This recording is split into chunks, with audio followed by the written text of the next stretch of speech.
I'm about to tell you a story that is going to absolutely piss off a lot of people in the United States of America. What if everything you've ever known is a lie?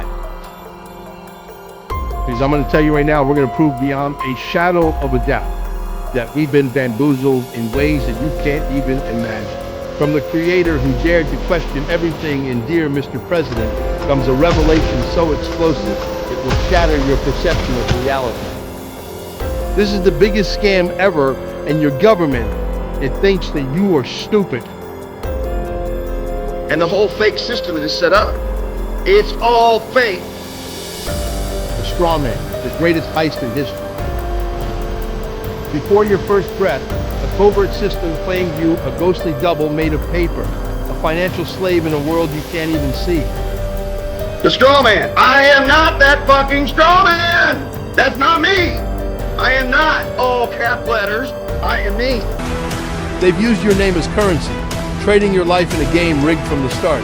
Basically, when you're born, they put some little ink underneath your feet and they give you the all caps name on your social security or social slave number, okay? And that's exactly what you are. That is your bond number. Every document, every signature, every debt is an elaborate illusion. You go get a marriage license, it's a bond. You get divorced, it's a bond. You get a driver's license, it's a bond. You get a fishing license, it's a bond. You get a hunting license, it's a bond. You get a ticket, that ticket gets traded. Driver's license, insurance, all of this nonsense. These are all bonds that are being traded in your name, and they're making billions and trillions of dollars. Once you know the truth, you hold the power to choose. The system will fight back. It will try to silence you, erase you. The choice is yours.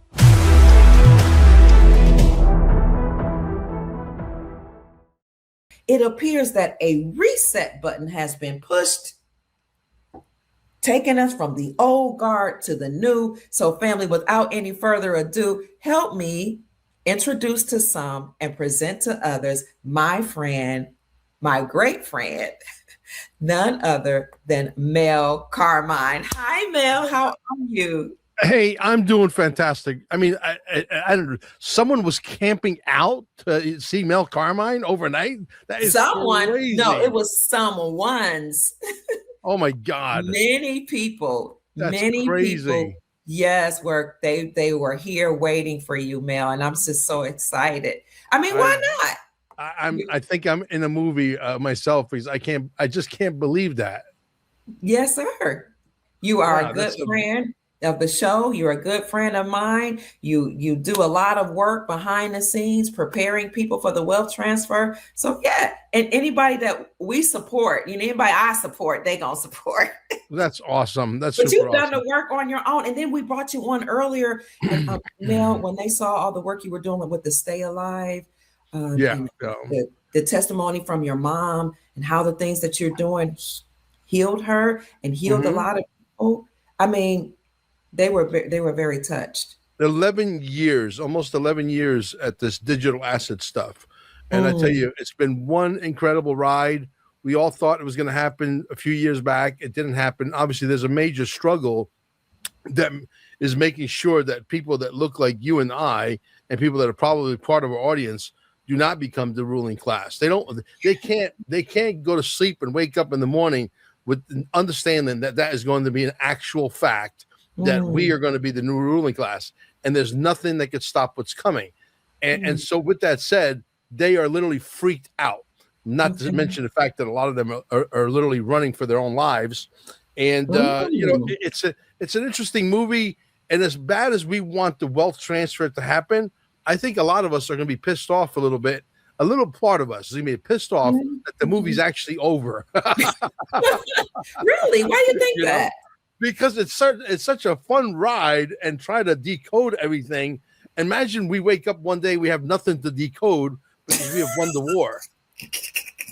It's like we're addicted to all the stuff happening. It's like we're becoming addicted to decoding, right?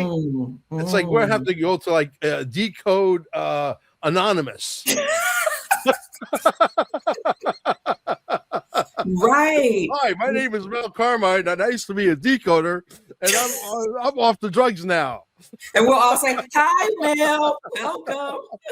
Oh my God, it's hysterical. But anyway, I sent you the 2 links for the movie trailers, both of them. Okay. I didn't send you the one where I say stop, don't you dare scroll. But I sent you the other 2 just to mix it around.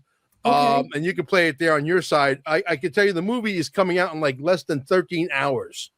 Okay. Like I think did it's you like send it this morning? Or are you talking about? I sent it to you here in the chat.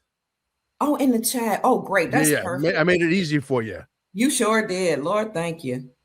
Oh, Mel, before we do watch the movie, you were talking about some of us so addicted to the decoding. Also, a lot of us are stressed out. And I'm a podcaster. I like to raise the vibrations of the people, but I get stressed out too, Mel. I mean, what do you say about that? Like, how do you think that's going to be when we finally have this wealth transfer from being stressed out to waking up and now all of a sudden we're wealthy? Are we ready? Yeah, well, there's gonna be 2 kinds of people. There's gonna be 2 kinds of people, and the 2 kinds of people that there'll be is the people that are going to take their wealth, their new wealth, found wealth, whatever you want to call it, their new riches, and they're going to invest in themselves, meaning that you're going to learn how money works so that you could get that money to work so that the money can get pregnant. When the money gets pregnant, then the money gives out new money, and it becomes this rotation of recycling the money and just keep making it grow and grow and grow and grow until you create what's called generational wealth. Then there's going to be the other guy or gal who's going to be sort of the lottery story.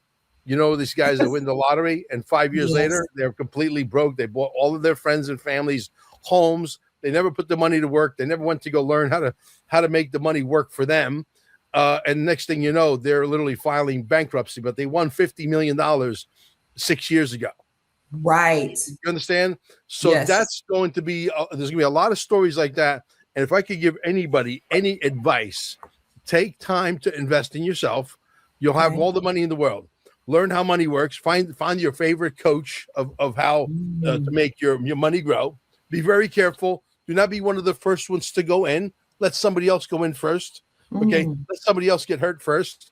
If somebody else gets hurt, then you know that maybe that's not the class to attend. You might want to attend a different class. So when you do that, the next thing you need to do is invest in your health immediately or simultaneously. So do 3 hours a day in coaching for how money works, and 3 hours a day go hang out in the gym and learn about eating clean foods or learning how to grow your own food.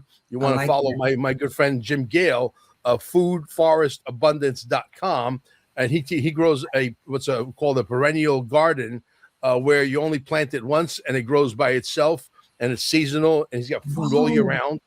Yeah. And so you want to definitely invest, because look, you can't wake up in the morning and think that the government or Donald Trump is going to part the clouds and allow all these different gods that handle different aspects of our life to fix every aspect of our life. You've got to take the bull by the horns and do it yourself.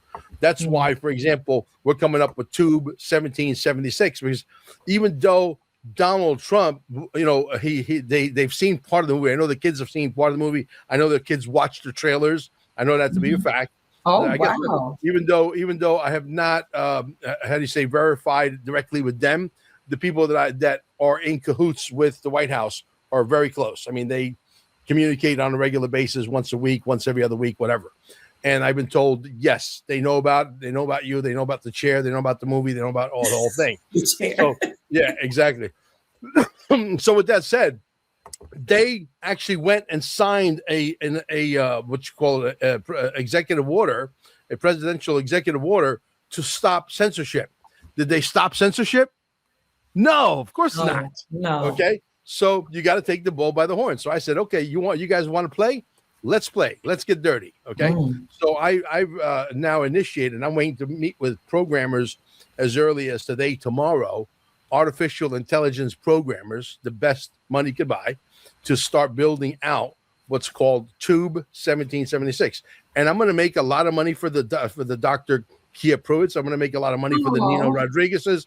I want to spread the wealth like a drunken sailor, because I want my soldiers to be well funded, because we're still in a war.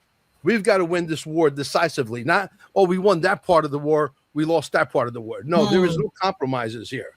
We got to win the whole war on every front decisively.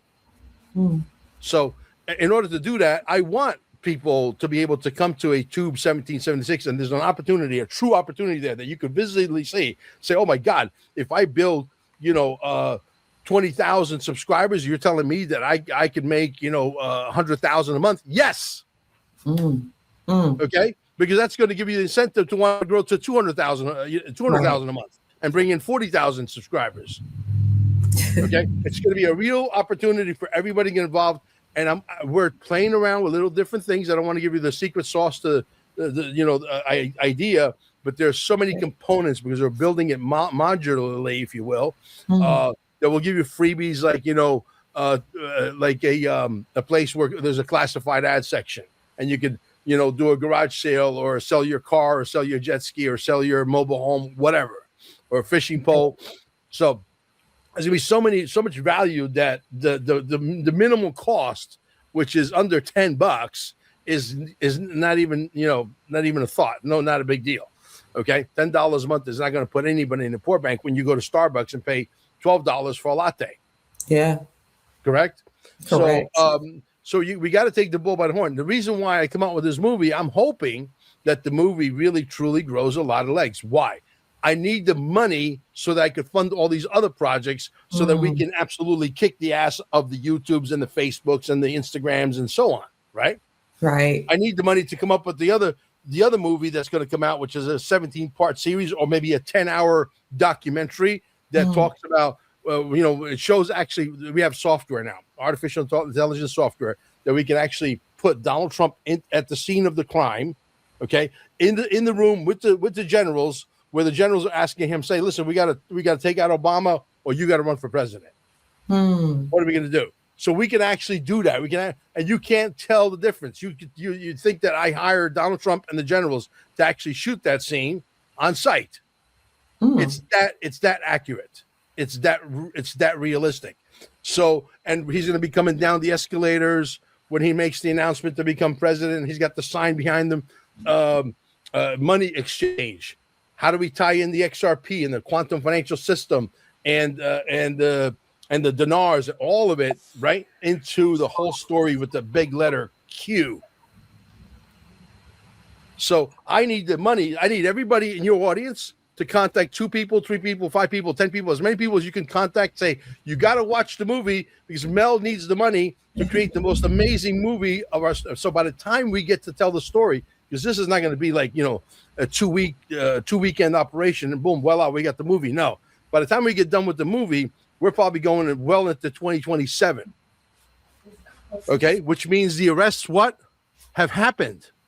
So we have to put that part of the story into the movie. So you see how God works in mysterious ways? Yes. You see how the timing is absolutely perfect to start creating the movie, because by the time Mel Carmine, by the time we get to June, July, August, I do believe that the arrests will happen.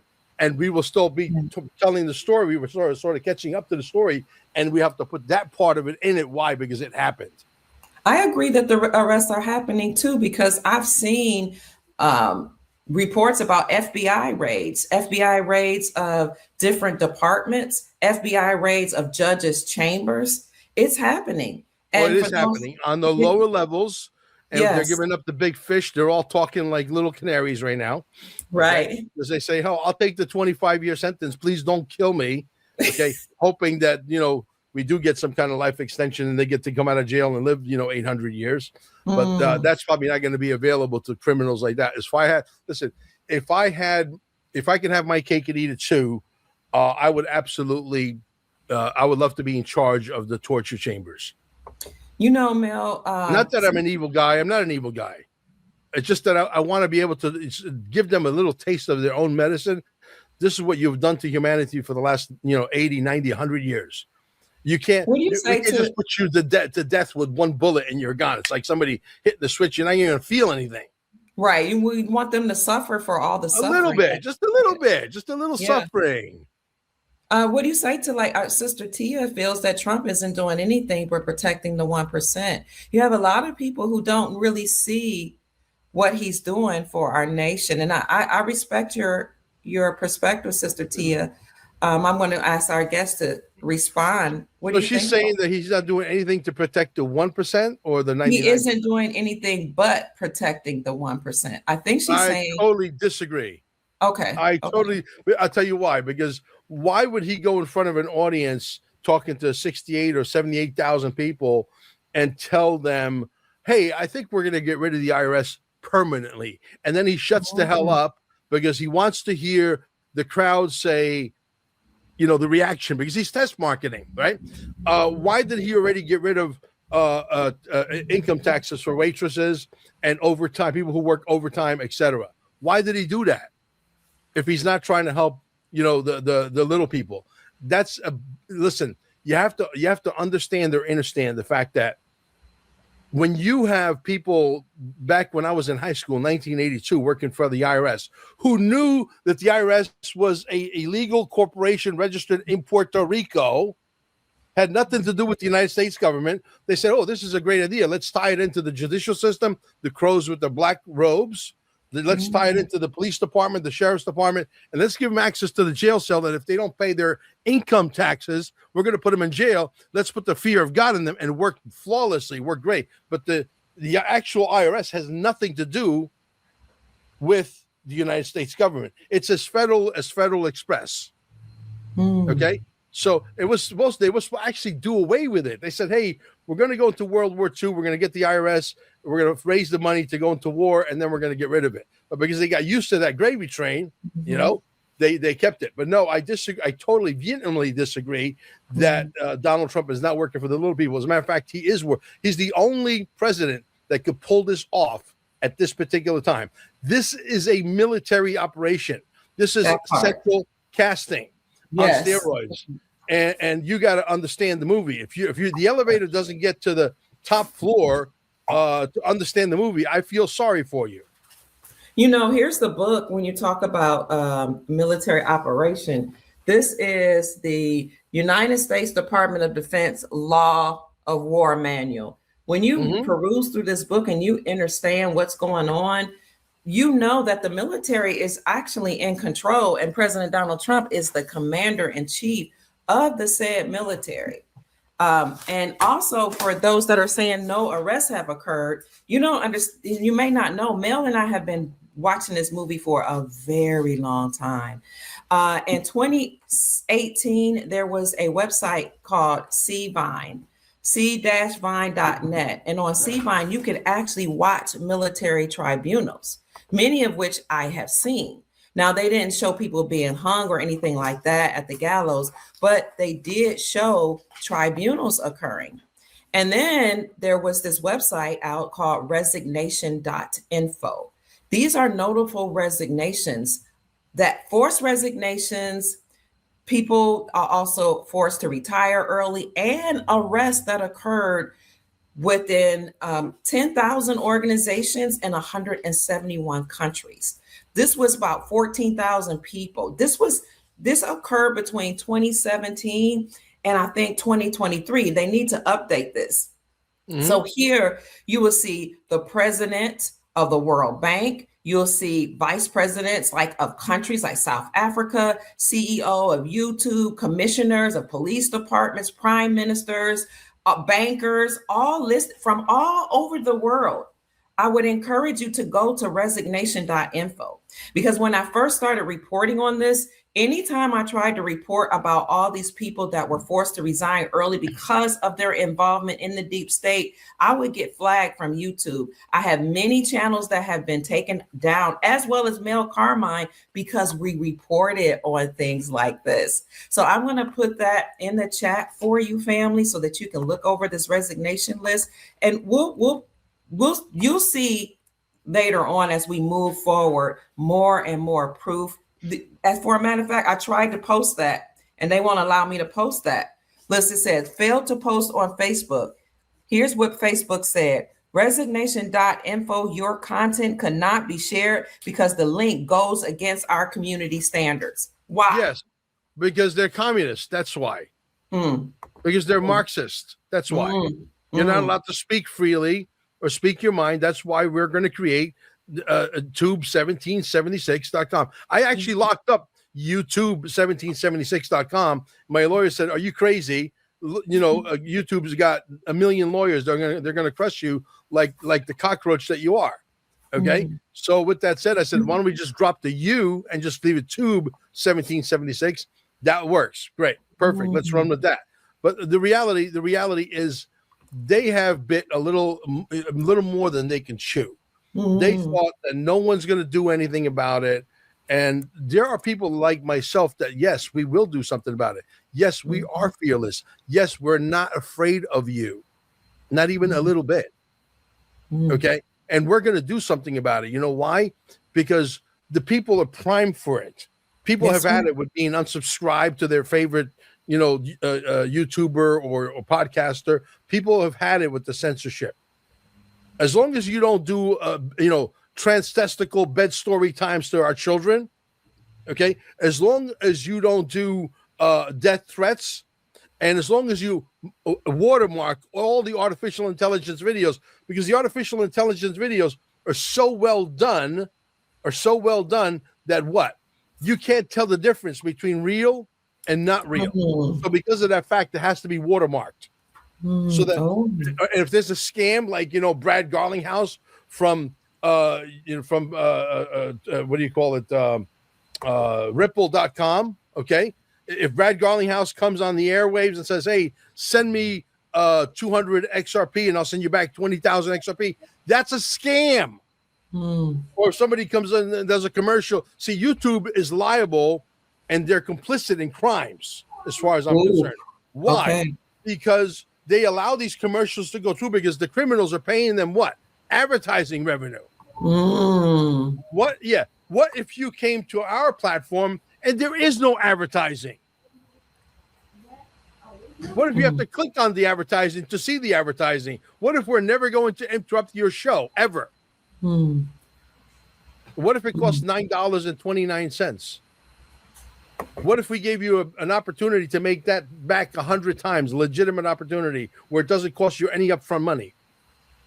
Do we have so many great ideas? I can't say it here, but you'll be utterly surprised as we go, because we're building it modularly. So once we build the main focus of it, then we're going to add this, and then we're going to add that, and then we're going to add so many different things that not only the people who have a show can make a ton of money, but even the people. And this is not multi-level marketing where you have to beg your friends and neighbors to join you. No.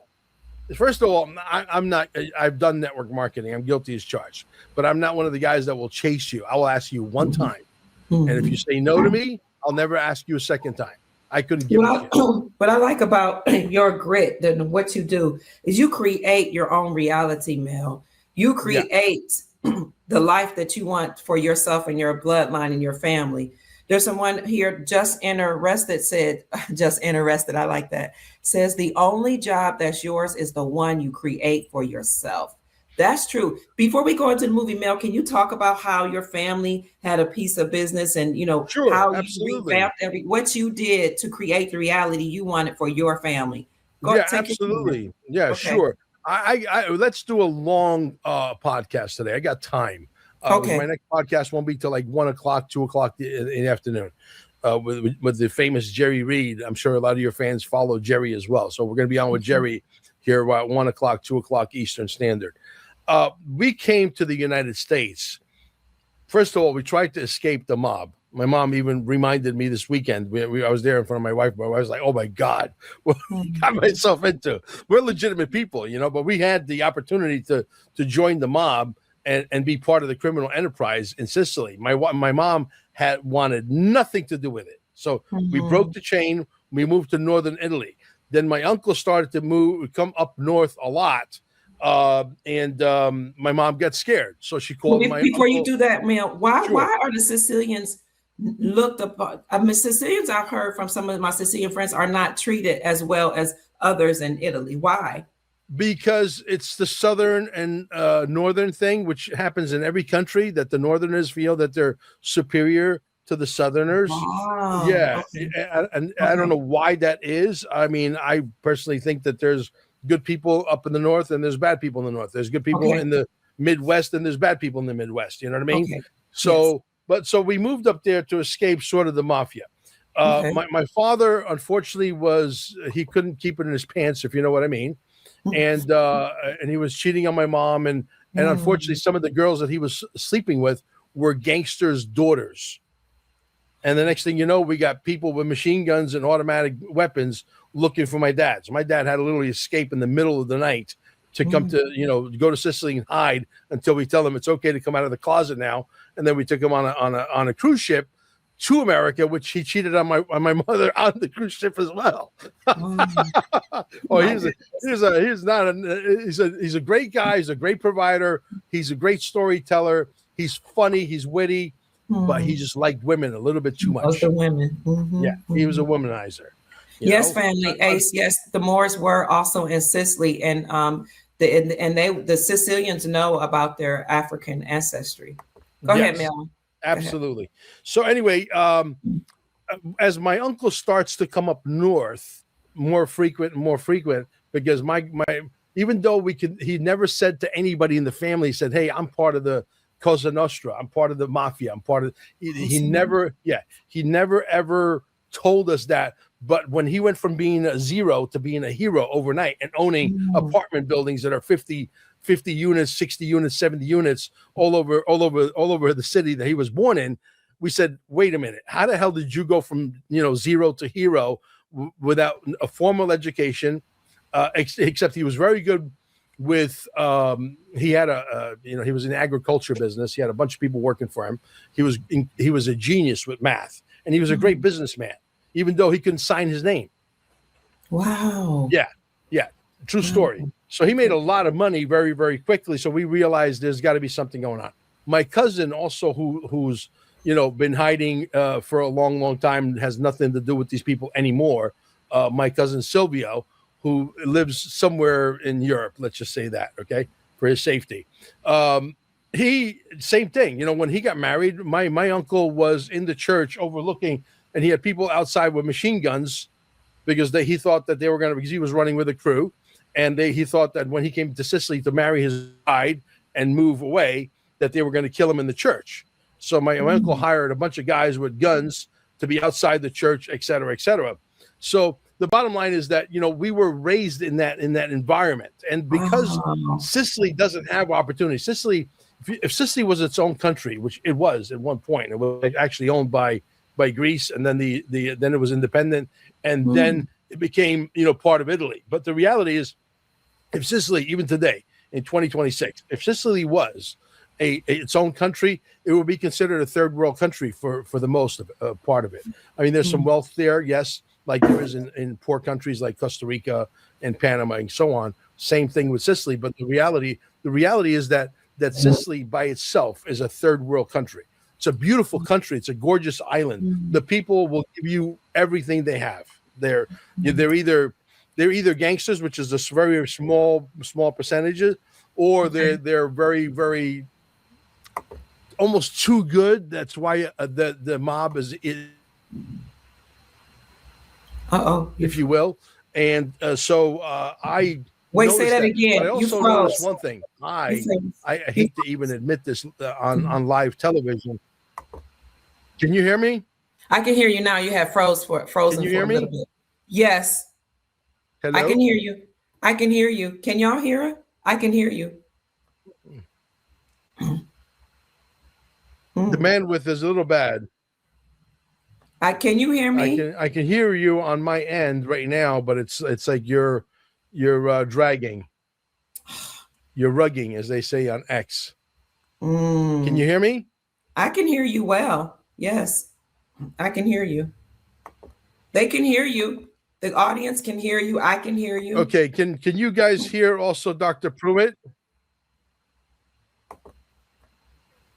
Okay. Can you all hear me? Let me know if you can hear me. Okay, yes. So you can hear both of us, but on my end, it's rugging for some reason. So as I was saying, I hate to admit this on live television, even though I sometimes how many people out there sometimes feel like killing somebody because they've done you wrong, and a lot of times we allow that animosity to get the best of us. Yes. Wow. It's a This beautiful is country. It's beautiful. gorgeous. Wow. And I would advise everybody in your audience that Wow. Sicily must be on your list. Not your bucket list, because the bucket's not coming for 1,000 years with the technology we're getting. Wow, it's So beautiful. anyway, long story short, I do have the gangster gene in me, but I don't use that gangster gene to kill people. I use that gangster gene, I turn it around, and I use that energy into building businesses, into helping humanity, into educating people how money works, where this new financial system is going, why it's going there, and I keep it dumbed down not because people are not intelligent. People have been created or engineered not to be intelligent. They sent you to this school where they brainwash you. They send you to all of these different institutions, even your colleges. Nothing. The media doesn't tell you the truth. The radio doesn't tell you the truth. The magazines, the newspapers, nothing has told you the truth ever. But go back to people are saying they want to hear the story. Go back to the story. They said they feel like they're missing something. Sure, not a problem. Okay. So like there's part of me that yes, I use that gangster energy, if you will, to run businesses, to build businesses, to create jobs, etc. But when my uncle was coming up north, frequently, that's where we left off. My mom got scared. She called my Uncle Phil in the States, and she said, "Hey, is there any way that we can get to the States? I'm afraid of our brother. His name is Mariano, right? And we need to come to the States." Ironically, it was very easy back then. Back in 1972, they sent us the green cards literally in the mail with our pictures already on it, right? And we had the green cards before we even landed in the United States. The first day we can go to work. Okay. And we came on a boat called Anna Marie Quinn, which was a Greek ship. And I remember that my mom and dad did not like Greek food. Back then, Greek food was not anything like it is today. It was terrible. And but anyway, long story short, it took 21 days at sea. And when I got here, I was already watching movies about America in Sicily with my dad. My dad was a good family man. He was a great provider. He did everything right except for that one thing, womanizing, right? Yeah. So when I got to the United States, I said, because when I went to go watch the movies in Sicily, I would see, Clint Eastwood and all these, movies about these Westerner cowboy with cowboy hats and horses. And I said, because I knew about the mafia. So I compared that to the mafia in the United States. I said, in the United States, they give you a horse. That was only 3 years old. What the hell did I know about, gangsters in the United States, right? Right. So I was like, wow, they got a cowboy hat and a horse. And I didn't know that they had something called cowboys, right? I'm 3 years old, right? But I sort of translated that into that. So when we came to the States, my mom was working for a factory in Passaic, New Jersey, and they would deliver all of the goods at home for her to assemble. She was a seamstress, and she would sew in the basement. She would work literally 15, 16, 17 hours a day. Okay. And back in the 70s, my mom was crushing it, was making $350, $400 a week. What? In the 70s? Yeah, in the 70s. Wow. That's like making like $3,000 a week today or more. So my father was working for my Uncle Phil in the pizza shop, right? And one day, because my father was a mason in Italy. He was let's go back and tell the story now. He was working for a gangster by the name of Santa Ide, who was right in Switzerland. He owned the entire mountain, and my father was a perfectionist craftsman. He was a bricklayer, and he said, "Joe, don't go to America. Stay here. I will give you a piece of land anywhere you want." He goes, "I'll give you 5,000 square meters of land anywhere on the mountain you want. Your pick. Just stay here and finish my villa." Because he could not find anybody that was a perfectionist to the level of my dad. So my dad had it good over there because he was working in Swiss francs and he was living in Italy. Okay. And I'm going to tell you another story about contraband and cigarettes later. Okay. So my father was a great guy. He just didn't know how to keep it in his pants. Yeah. So anyway, long story short, when my father was working for my uncle, now we're back in the United States. We were landing in the United States. We got our green cards. We got working permits. We're legit. We came in through the right door, like Donald Trump says. And he's working for my uncle on the weekends because he didn't speak the language. He went from being a master craftsman to being a laborer, mixing the cement and serving the master craftsman because he didn't speak the language. And he was so pissed off. He didn't tell nothing to my mom. He was very angry on the inside.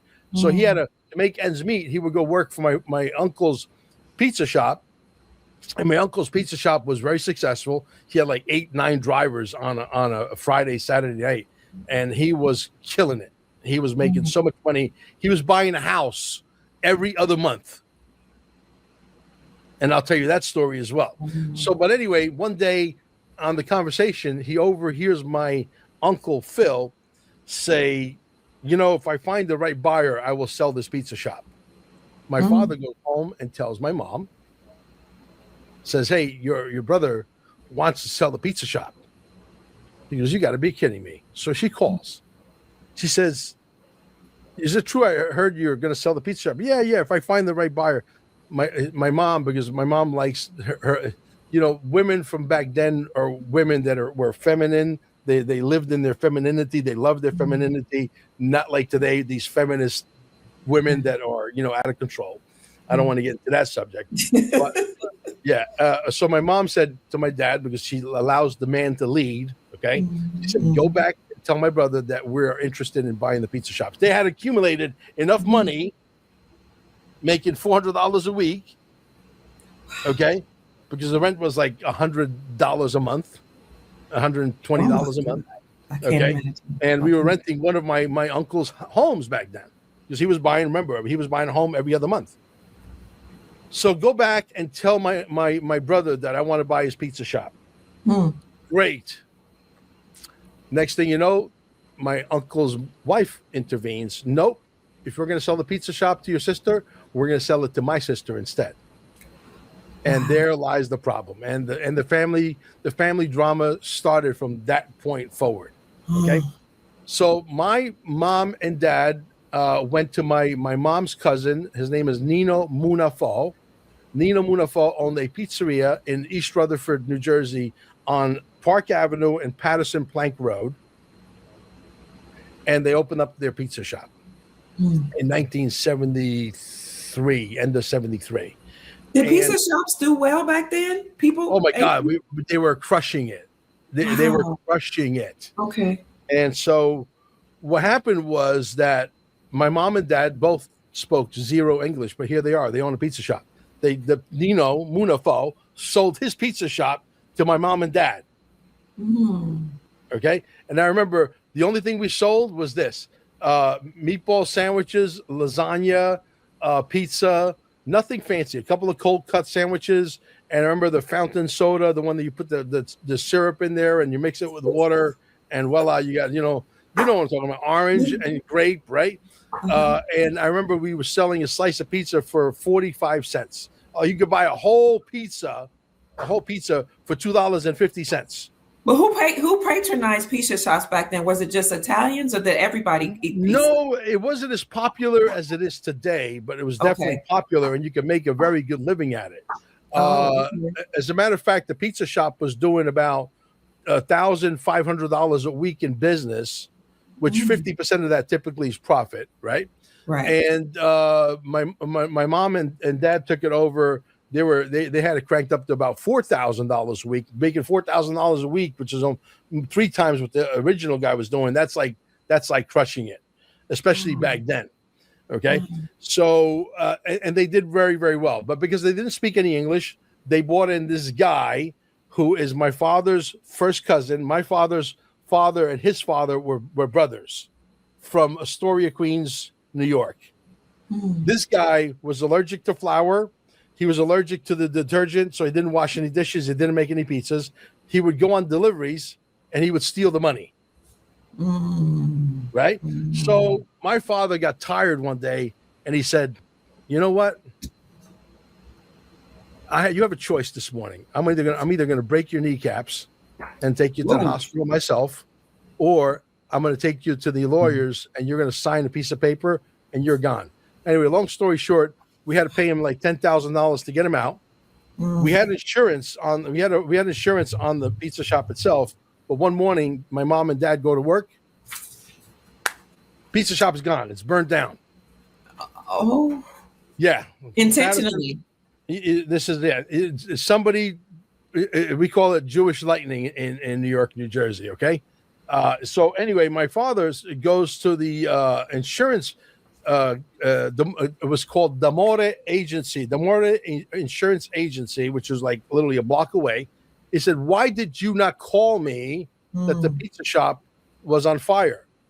And you called, because we called your partner. And what happened? He says, "Well, your partner hung up on us."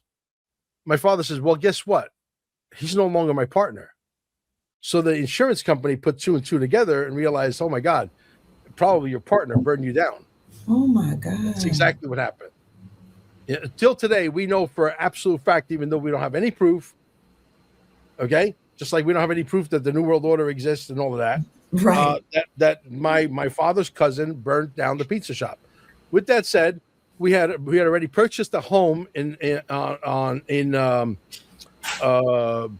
Garfield, New Jersey, on 156 Chestnut Street. It was a duplex. The people that were living next door to us were paying my mom's mortgage. My mom, they were hustlers. They were making money, right? Smart. So what they did is they put a sign on the grass at about 8 o'clock in the morning. By 12 noon, I shit you not, by 12 noon, the home at 156 Chestnut Street was sold out. Wow. They sold it. They took that money and they bought a pizza shop with a house above the pizza shop in Carlstadt, New Jersey. And my school was up the road. And I got to tell you a story about that. Remind me about, they showed us the future with the robots and the artificial intelligence, all of that. Remind me. Okay. So anyway, so now my mom and dad have an on-off relationship with my uncle. On-off, on-off, on-off. Because of typically always the wife. The wife is a little bit. She's on these psychotropic drugs. She's got to go to the psychologist and the psychiatrist very often, etc. Okay. That was common back then. You know, a lot of women were on some type of psychotropic meds. Yes, yeah. So as a matter of fact, she thought my mom. She was trying to diagnose my mom and tried to bring her to the same doctor so that she would be on the same drugs. Because misery loves company, right? Jeez. And my mom was smart enough. She said, "No, thank you." You know. But anyway, long story short, so now we are in the pizzeria business in Carlstadt, New Jersey. And in Carlstadt, New Jersey, my uncle and my mom had an on-off relationship.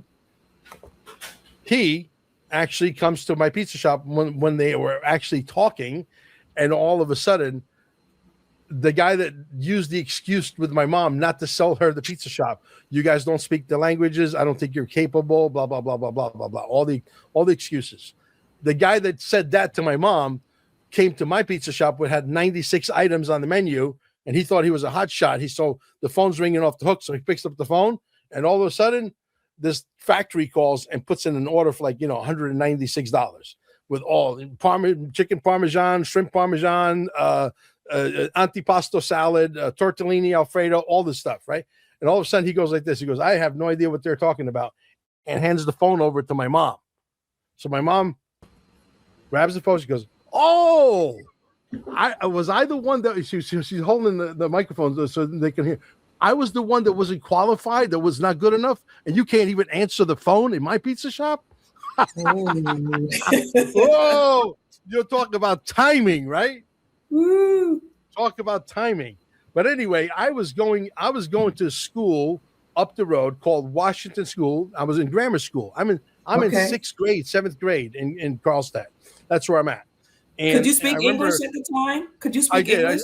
I immediately went to school. My first school was in Garfield, New Jersey, and I actually learned how to speak because I had to go to. The school required that I would go to another school at night after the kids would go home to their parents. I would go to school for 3 hours to learn how to speak English, and because you're young, you pick it up very fast. Within 3 months, I was fluent. So, but anyway, so now we're in Carlstadt. School up the road is called Washington School. And they call us into the gymnasium one day, and they have like 1,700 chairs in the gymnasium, and they got this big screen and the projector going, and they're showing us a movie about the future that we're about to embark on right now. The robots, the computers, the flying cars, all of it. And I said, wow, this is going to be great. And I'm still waiting. Wow. Speaking of kind of like the Jetsons, what we saw. Yeah. They showed us that, but somebody along the way came in and said, no, you got to hold humanity down because we need to make money on oil. We need to make money with pharmaceuticals. We need to make money with this, that, and the other thing. And so they've created all these Ponzi schemes, all these money schemes, and we are their piggy bank, right? That's how I feel it went.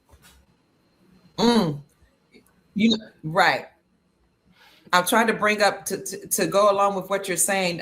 President Trump had proposed building freedom cities and flying cars. I don't know if people can see that. I brought it on the screen.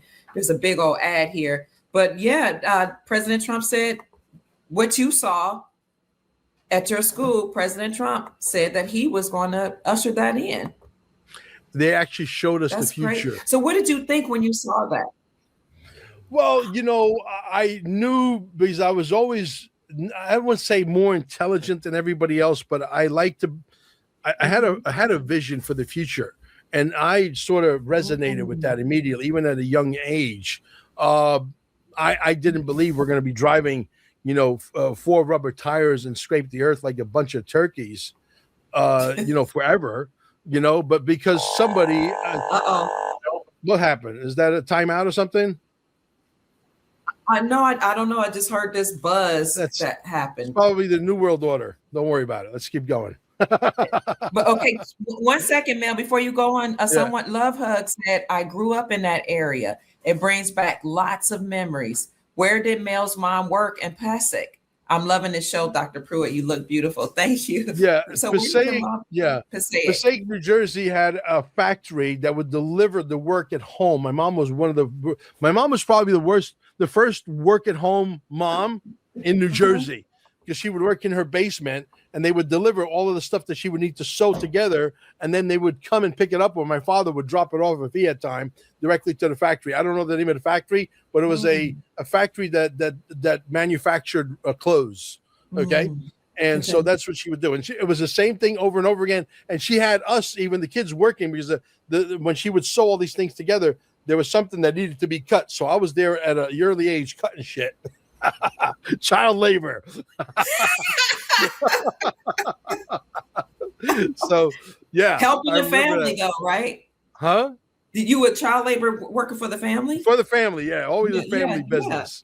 Yeah. And you know what? I'm loving this story because you're talking about the building generational wealth, doing things to preserve the family, helping the family to grow and expand. And this is what we've been talking about on the show. Because you hear people say, don't work for family. Don't let children work. But look at what you all built. Well, listen, when you come from another country to America, you don't come with the idea of going to work for somebody. I mean, my wife is Filipino, right? Okay. And we just got back from Los Angeles this morning, about 1:30 in the morning. And, everywhere we looked, we saw Filipinos well-to-do. They're driving Mercedes. They're driving BMWs. They're well-groomed. Filipinos, Italians, Puerto Ricans, Jamaicans, they don't come to this country to work. They come to this country to create an opportunity, to create a business that they can hand off to their children. You understand? It's not like the American people are great people and they're very intelligent. There's a lot of entrepreneurship here. But I hate to tell you, but most of them that go to school are brainwashed to go work for somebody for their entire life and retire on half of what they couldn't live on all of. So you can't live on, for example, $5,000 a month, and then they want to give you $2,500 a month to try to live. And meanwhile, you've had this inflation all along. You can't make ends meet. That's why you got, grandmothers that are 72 years old, 75 years old, still working. Because, this is why I'm not a big proponent of the civil rights movement in the so-called Black community, because a lot of so-called Black people who are the indigenous here in America own land, own farms, work for themselves, educated their own children. But then you had this big movement, the civil rights movement, where people are told to work for the the industry, to work for the deep state, you know? Exactly. And then we started going to schools where we're told work for other corporations. So Mel, people actually sold their homes, left their farms. It's so sad because of the programming and started working for the elites. It truly is. It's wild. And well, you know, now because of the advent of artificial intelligence, and because you have, you know, patriotic programmers, I'll repeat that, patriotic programmers who know a thing or two about the right history, not the wrong history, not the one that was shoved down your kids' throats, okay, and all the brainwashing and the conditioning that they've done in school. Exactly, she said it, brainwashing.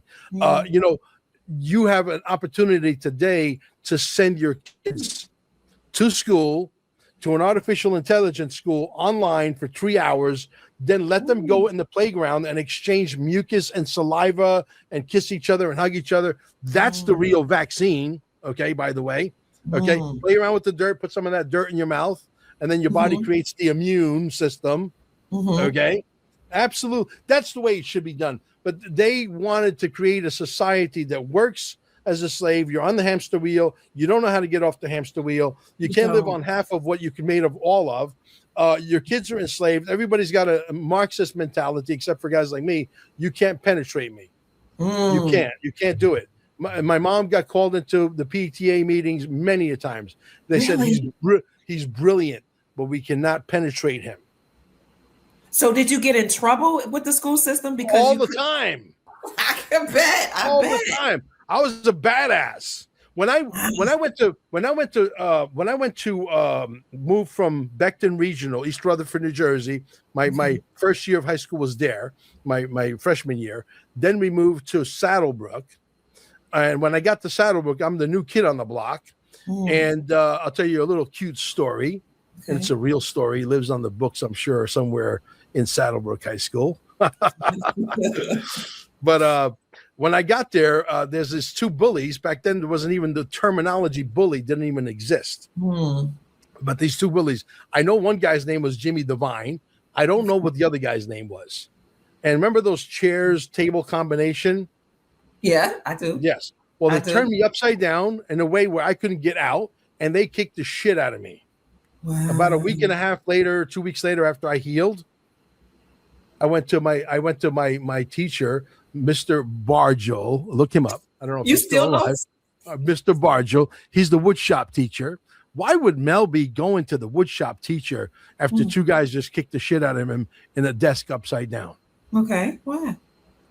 I said, Mr. Bargel, I says, I have a closet and I need a stick, a round stick, maybe about that long, right? Yes. I need to hang clothes, you know, I need to hang. He goes, yeah, Mel, go right upstairs and get whatever you need. I go upstairs, I get whatever I need. I go right down to the gymnasium and I went, boom. I started swinging like I was freaking Hank Harrison or whatever, one of those famous baseball players. And I beat the living daylights out of these two clowns.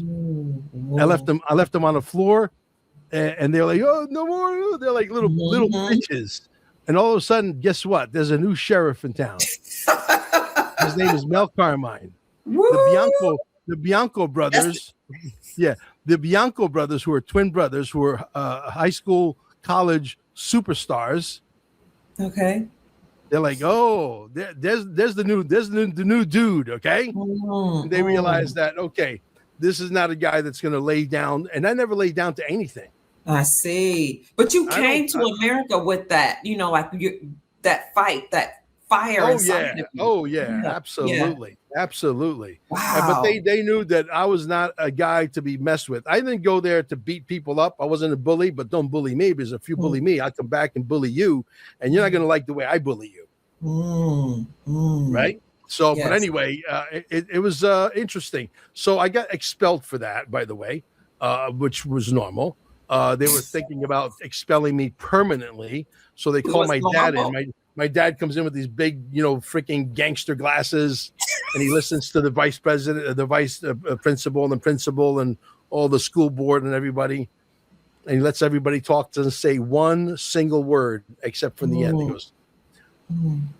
He goes, thank you for allowing my son not to be fully expelled. But the next time this happens, he goes, I'm coming over here. I'm going to take care of things my way. And he walked out. Wow. And people were like, who the hell is this guy? You know, because we got the gangster gene. And if we're pushed to it, you know, we will go to jail for a couple of months to smack somebody around. You know, that's what we do.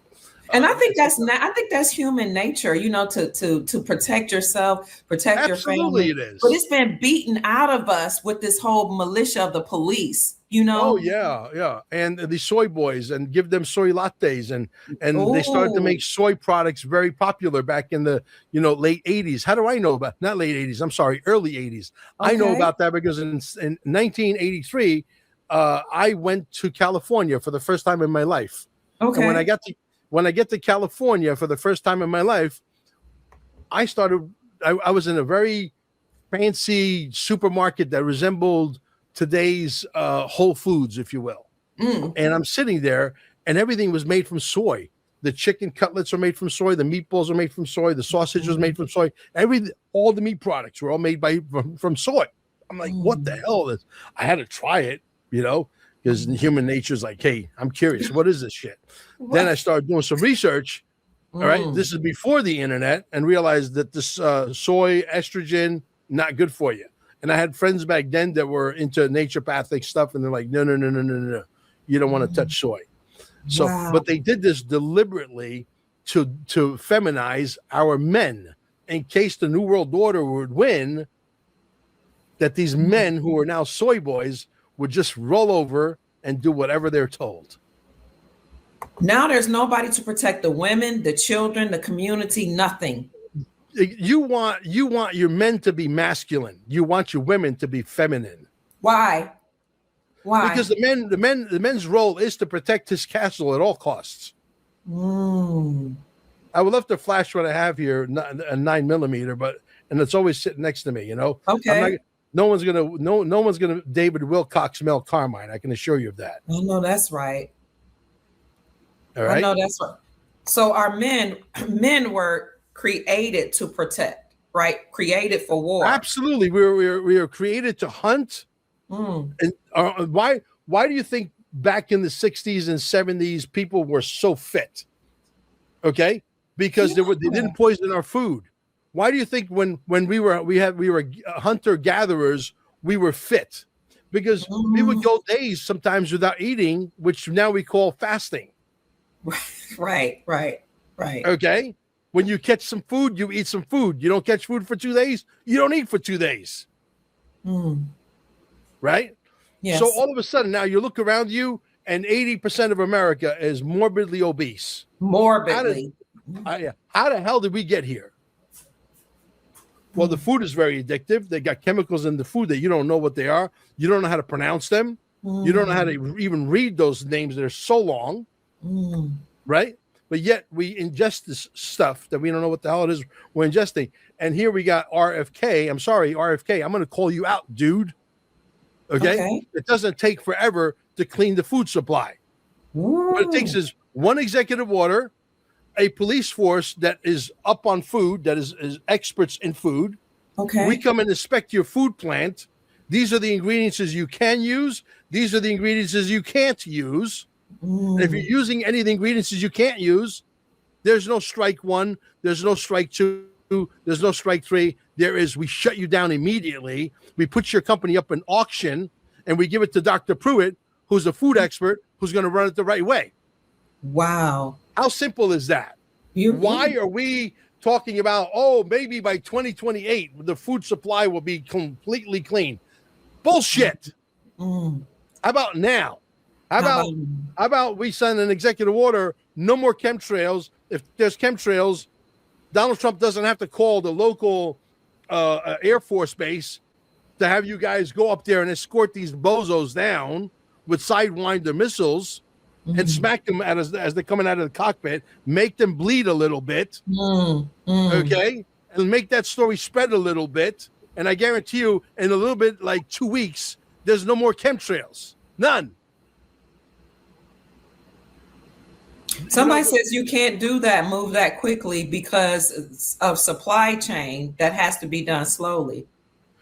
what supply chain? The supply chain of poisonous materials, because someone's going to lose their job to create poisonous materials, and they can't feed their family at the cost of poisoning us. That makes no sense.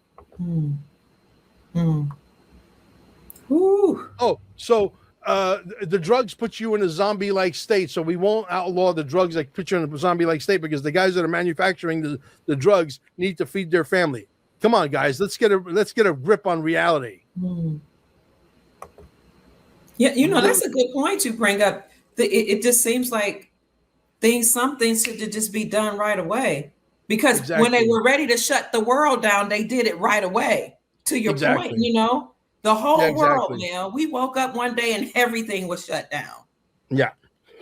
I well, listen, I was making a 6-figure income, living in Costa Rica, living the dream, traveling around, Italy, Philippines, all over Central America, etc., with my wife. And all of a sudden, boom, the New World Order comes in with this Corona stuff, right? And I went from doing whatever I was doing, kicking ass, to zero, because someone else was in control. That's how I became a podcaster, is because of COVID-19. If COVID-19 never happened, Mel Carmine would not be a podcaster. I remember when you first started. Yeah. Years ago. Okay, 6 years ago. And it's been one hell of a ride, let me tell you. So now here we are. I got to come out with the movie, Dear Mr. President, dearmrpresident.net. All you guys should write that down right now.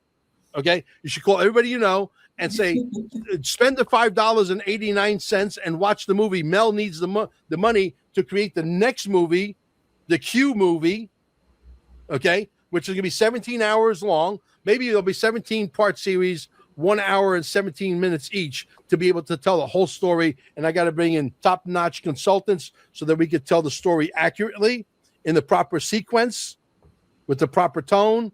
It takes a lot of money to do that.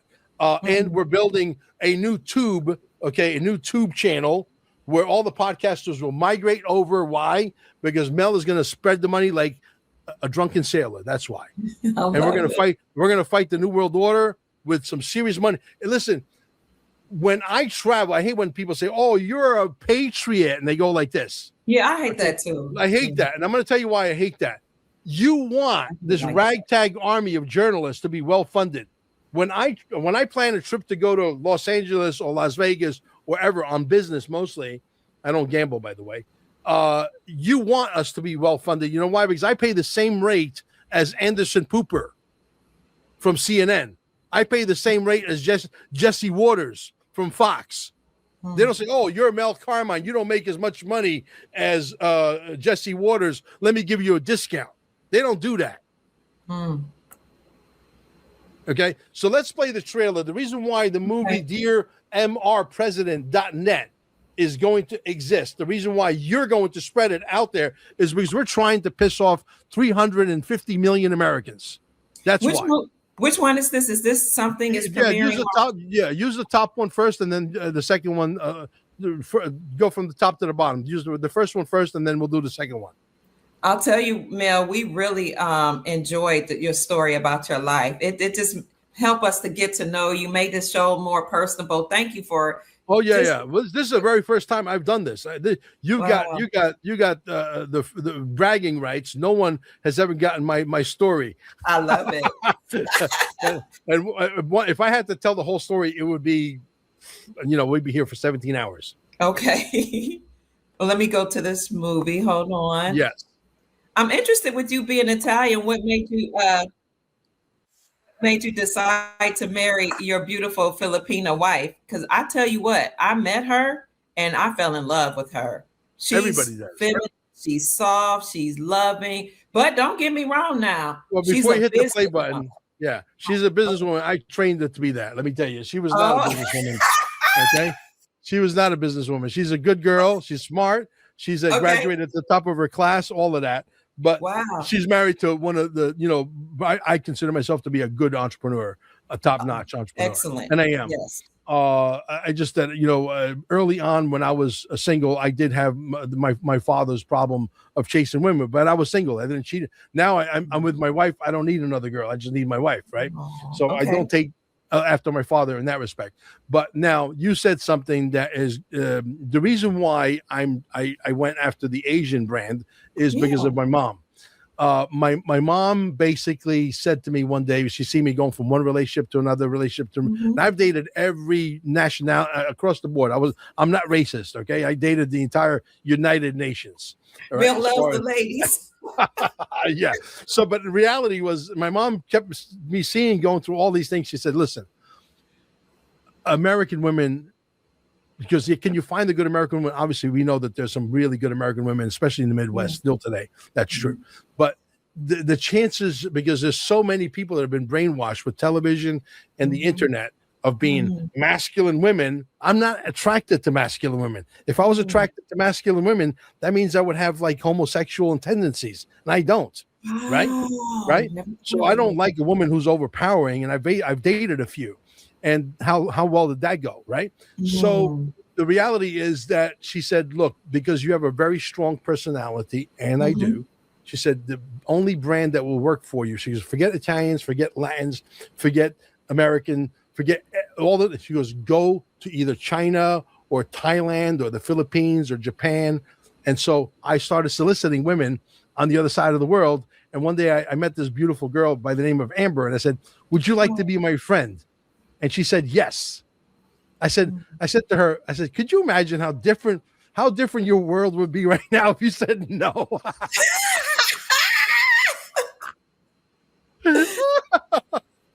So, but anyway, and it worked out. You know, we started to build a relationship. We talked on Skype for about 6 months, and I didn't like her. I didn't like her, and she wasn't too crazy about me either.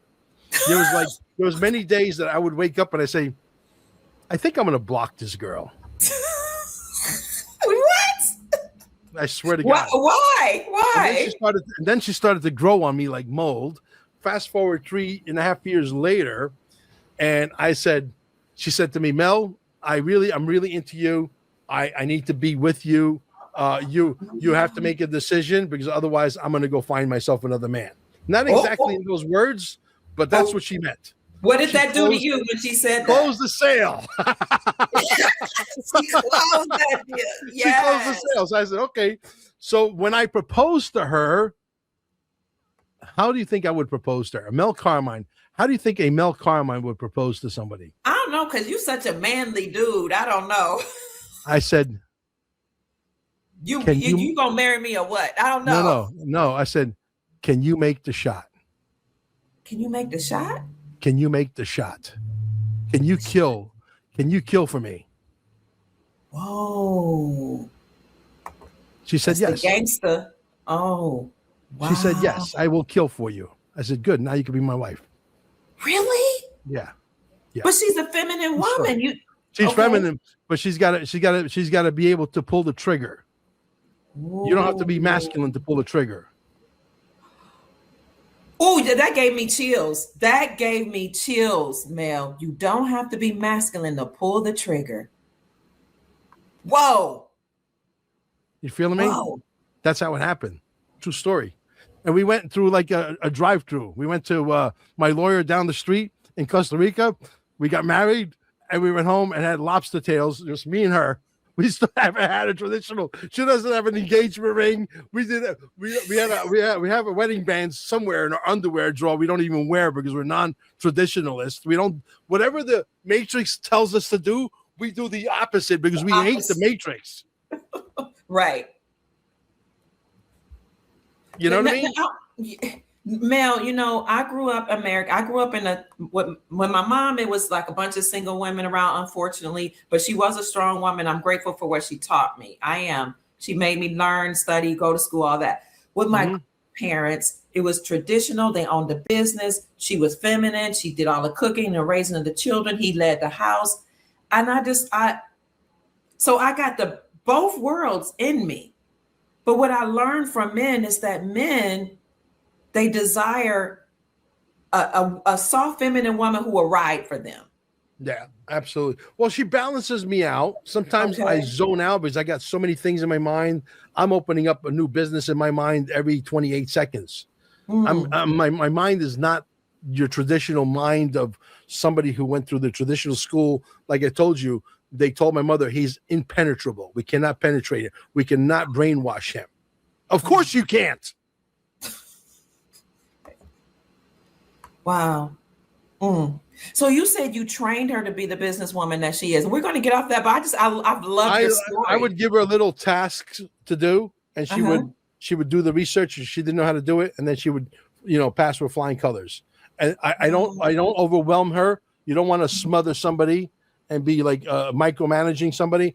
And then I would give her another little task, and if she knew how to do it, she would do it. If she didn't know how to do it, she would do the research, and she would do it, and again pass with flying colors. And it was little spoon feeding till she. Right now, my wife, if my wife was single and knows what she knows right now, she can go work for a CEO with a starting salary of $250,000. No bullshit.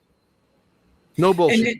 And she's her own woman. She's soft, she's feminine, but she is the machine behind. She is the machine. She is the engine. She is the jet engine. She is the anti-gravitic flying machine. She's all of it. Yeah. I met her. I saw her have the food ready for us. Like she had vegetables cleaned up, smoothies and all that. But yet when we did our live show in your place, she was the camera woman. She positioned everybody. I was like, this woman is amazing. As a matter of fact, before I forget, I'm going to ask you on live television, sometime in September, early October, we're going to have the Junior Summit Part 2. We would like for you to come down and be the MC for the event. Oh, now you got me, because the MC is my thing. I used to be MCs over, different programs at churches all the time. Yeah. So we'll talk. We'll definitely talk. Where's it going to be? You'll get to come stay with us in the center. You get to sleep in the center a couple of days before. We're gonna charge you in the system. By the time your audience gets down there, you'll be glowing in the dark. Oh, okay. Tell them about the center. Is that the Stay Alive Center? Exactly. Okay. Can you tell them briefly about that before we? Sure. Okay. Yeah. The basically we have what's called the biophotonic scalar wave technology.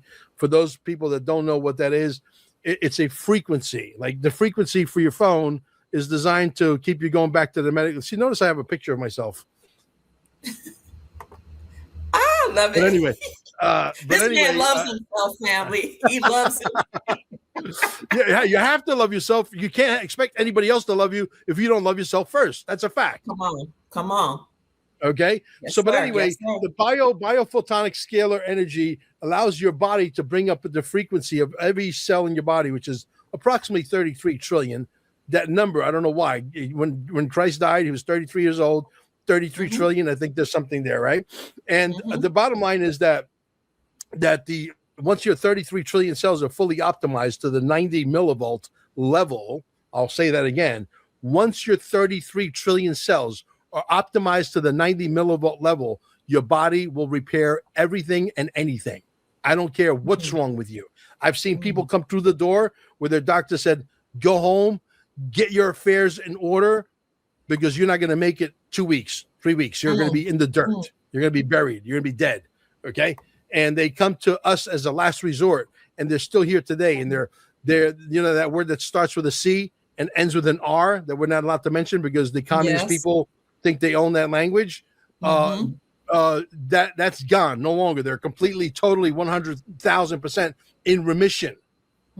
Okay. So what is biophotonic scalar energy? Well, let's just say that in secret documents, that was discovered by a good friend of mine by the name of Bill Gould, who I'll be working with here shortly. We'll make that announcement as well. Bill used to be the CEO of a big company back in the late 80s, early 90s by the name of Equinox. Okay. And he knows a lot about health and nutrition. And him and I are going to be working together very, very closely. We're going to drop that bomb at the right time. He discovered that scalar biophotonic energy is used in where they actually amplify the volume by a lot. For our aircraft, when we go into battle, our enemies can't see us coming until it's too late. Okay. Wow. So the entire craft is engulfed in this biophotonic scalar energy, and the enemy cannot see us until the bombs are literally over the head, ready to drop. Okay. So that same energy toned down allows the body to heal the body. That's beautiful. I'm gonna put that link in the chat for people. That is Staying Alive with 2 E's, alive. Correct. And do they have to put the /Mel in there? Or no, just Staying Alive. Staying Alive. And I did show the family. Now, is this where your mom went when she got, cured from her ailment, Mel? Yeah. Yes. She went to the Staying Alive Center? She went to a center in Utah. Give me 1 second. I got to mute out for a second real quick. Okay. All right. Right now, the website is down. It's supposed to be down for maintenance. I don't know what my programmers are doing. I think, to be quite honest, we got attacked. But yeah, I think so too. Because I brought up. Just don't even bother showing it right now.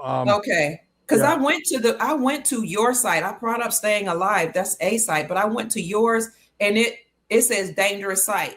Yeah, it says dangerous site. It's only on Google. If you go through Safari, it's fine. Okay.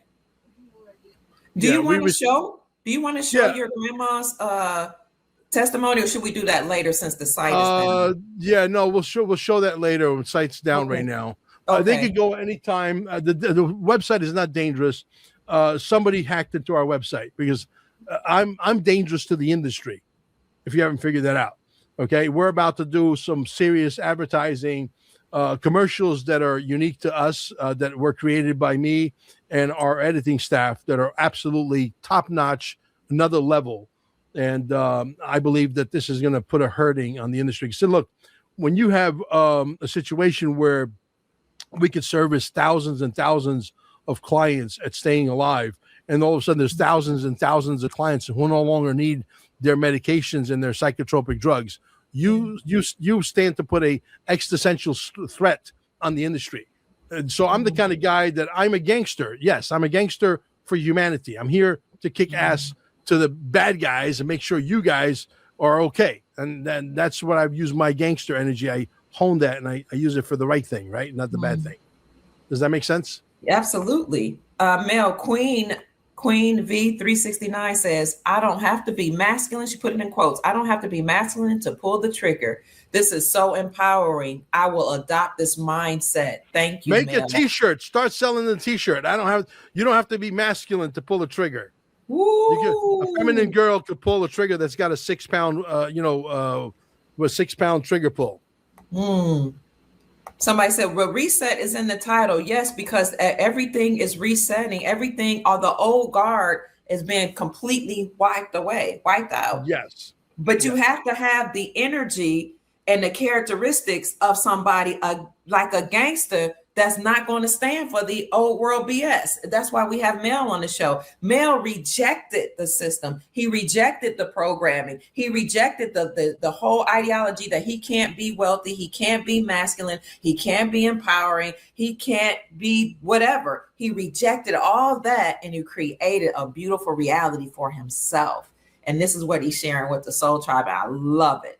Not only for himself, his family, he went and got a beautiful woman. I mean, he's just changed the whole trajectory of life, because they were slated to fail in Sicily. Like they were in trouble.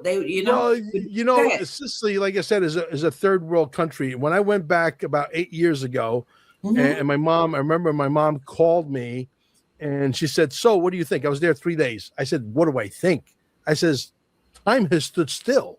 That's what I think. I says, I remember even at 3.5 years old when I left that island, exactly where every brick was, and nothing has moved. Really? So I can understand the kids over there who don't have an opportunity. If you're very, very ambitious, like I am, extremely ambitious, okay, that if you're in a country where the only opportunity is crime, and that's the only thing that's going to bring in the money, it's tough. It's tough. And let me tell you, when I came to the United States and I opened up all these pizza shops, I had the Lucchese crime family hang out in my pizza shop on a regular basis. And Little Sal, Joseph Aldegheri, Little Tommy, all these guys would hang out in my pizza shop. And the FBI would tail them to my pizza shop. And they tried to recruit me 1 million times. My mom will tell you. Okay? And I kept saying, no, thank you. But if I was to sit here and tell you that the lifestyle was not attractive to me, I'd be lying. The lifestyle was very attractive. The travel, the women, the cars, the jewelry, all of it. Okay. And the respect that people gave you because they were afraid of you because you belonged to a crew of guys who have guns, and it just was so sexy, it was so seductive. Just like gangs in the Black community or gangs in the Mexican community, it's very seductive, especially if you don't have money, you're trying to figure out a way for your family, and then you could have the status amongst the gangsters. I get it. So Mel, a lot of us are wanting to create humanitarian projects to go back and help our communities. Like, I would love to help get a lot of these guys off of the drugs and Let's do a show. Let's do a show about Mel being recruited by the mob the next time around. Okay. And I'll tell that story about my pizza shops and the gangsters and all of that. Remind me, and I'll know exactly where to go to tell the most amazing story your audience has ever heard. So I'm wondering, and I'm going to get to your movies. Will you go back though, and help your island? You know what I'm saying? Yeah, there's going to be plenty to go around. Look, providing I pull this off, and I will. Okay, I'll say it again. Providing I pull this off, and I will. The reason why I'm saying that is because I'm selling myself. So this way I'm holding my own feet to the fire that I'm going to succeed and not fail. When I open up Tube 1776, providing I do what's on paper, I'm going to tell you that story too. Then we can go to movies. Okay. Guys, tell everybody about this particular broadcast. Everybody should watch this. But and if you like what Mel is presenting and you want to support him, then please feel free to send him. He doesn't have Cash App yet, but he does have Zelle. So you can send him a gift to MMAKcoin, MMAKCOIN @gmail.com, because you have to have the email address in order to send him a donation through Zelle. Okay. All right. Now, what was I talking about? Lord, I'm sorry. Refresh my memory. Lord, what was he saying, family? Somebody said, I just love me some Mel. You're going to tell me a story. Yes. And where's Amber? Because I can't remember. Amber, what was the story I was going to tell? Can y'all remind us what he was going to say? How were you recruited to the mob? Mel can't be stopped. That's very informative. That's funny. Anyway, I think I was talking about being recruited into the mob. How I turned these guys down so many times. These guys to be tailed into my pizza shop. Being from Sicily doesn't help. Having a name like Carmine doesn't help. Owning a pizza shop who is predominantly owned by Italians in Paterson, New Jersey doesn't help. These guys are being tailed to my pizza shop, right? Because they fell in love with Mel Carmine. The same guy you see here right now is the same guy that was behind the counter with the same character serving slices of pizza to the people in Paterson, New Jersey and the surrounding towns, etc. So they fell in love with me. They said, this guy's really smart. And they weren't looking for me to be a trigger man. They wanted me to be more of the guy that would help organize the crime, if you will. Okay. And so because of that, it was even more attractive because I wasn't going in for an entry level position. I was sort of skipping step 2, 3, and 4 and starting with step number 5. And they said you were holding your own feet to the fire. That's what you were talking about. Oh, okay. Holding my own feet to the fire. When I come out with this, I'm glad for you to remember that. When I come out with this tube1776.com, what I'm trying to achieve, and I had conversations with artificial intelligence, and artificial intelligence and I been going back and forth for months and months and months on this because there's been an idea that's been burning my, and I got a fire in my belly about this because I want to change the whole dynamic. I want to change the entire paradigm of what social media really means, and I want it to be tilted in the favor of humanity, not completely in the favor of humanity by 100%. Like we're doing a 180-degree turn. Okay. So how do I put together something that's so prolific that's going to put the competitors out of business? When I went at first, it said, well, your idea is very ambitious. This is artificial intelligence talking to Mel Carmine.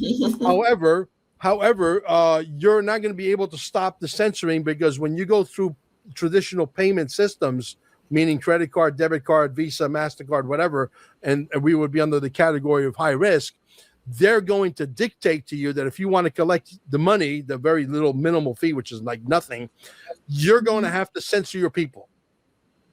And I said bullshit to that. So I started networking. That's all I do. Is I've been a network. I'm a world-class networker. I'm really good at it. I'm 10th degree black belt in networking. So I went and I talked to my good friend Satoshi Nakamoto, aka Joby Weeks. Okay, who's the guy that mined 92,000 bitcoins years ago. That's a whole other story that I could actually put him on your show too if you want. Okay. So Satoshi Nakamoto, aka Joby Weeks. I said, who do you know that is in the blockchain business? And so he pointed me to this guy in Bali, in Indonesia. And then this guy, Bali in Indonesia, pointed me to a few other guys who created a solution, real-time solution that can collect the money, no chargebacks. It's less than 50% cheaper than traditional credit cards. And nobody could tell me that I have to dictate to my people that I'm going to censor you because some platform told me to do so. Because I'm not even going to start if that was the case. I'm not here to censor anybody. I'm here to allow people to speak freely. You don't agree with somebody? Change the channel. Don't sit there and criticize. Okay? Change the channel, yes. Yeah. If you like become a Muslim, you want to be a Muslim, go to a channel that teaches you how to become a Muslim. You want to be a Catholic, a Christian, a Jew, whatever, go to those channels. But don't sit there and criticize people because you don't agree with them. Go and hang out with the people you agree with.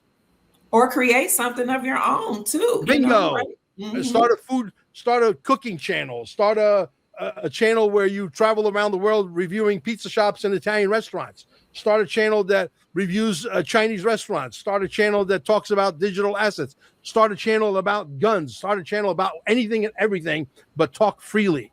Yeah. As long as you don't threaten anybody and threaten their lives, and as long as you don't have trans testicles read bedtime stories to our kids, everything else is allowed. Come on, Mel. Right? Yes, sir. When we do this and we bring down, and we're going to do that with the help of you people. If you people are as tired as we are, then you're going to help us do the right thing and bring these bastards down. You know why? It's our turn to shine. Mel, when I woke up this morning, I said to the Most High, to God, I was like, I am tired. I am tired. You said if they're as tired as we are, but I have to keep going because I'm ready to bring them down. Yeah, I want to burn the whole thing down. I want to come with 5 jerry cans. They call them jerry cans with the gasoline and a few Molotov cocktails and say, okay, motherfuckers, somebody else is in charge now. Let's get the party started. Okay. Now, regards to the movie, I knew about the straw man. I knew about it for a long, long time, except I had a hard time understanding it. Not because I'm stupid, but because you have a bunch of people out there that went to college and they think that they have to impress us by repeating those 18 fancy words over and over and over again in some kind of sequence to make us believe that they are smarter than we are because they know those 18 fancy words. I say, you know what? I think that's stupid. I think dumb it down, dumb down the language, dumb down the explanation so that everybody can understand. Because what we're trying to do here, we're trying to piss off 360 million Americans. And if you keep it complicated, you're not going to do that. So when you say dumb it down, you mean we should bring it down to where every day we want it down to a 3rd grade level of education. Okay? I love that. If you don't understand our version of the straw man, you will never understand it. Forget about it. Move on to another subject. Ooh, let me get this. It's playing in the background. Hold on. Yeah, you bring it down to a level where, like you said, a 3rd grader can understand. 3rd grade level of education. If you can't understand our version of the straw man, give it up. Okay, I'm gonna bring it up, Mel. Thank you so much for sharing your story. We appreciate the transparency. It was beautiful, the self-disclosure. Yeah. It's very empowering, people have said in the comment section, Mel, your story. Oh, yeah. Is this it, this documentary, a movie about the straw man? That's the first one, right? Yeah, let's do the first one, the one on top. Here we go.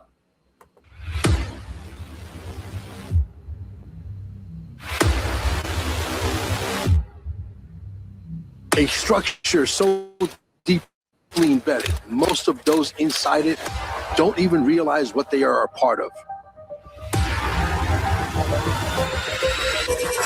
Institutions you trusted operating within a framework you were never meant to question.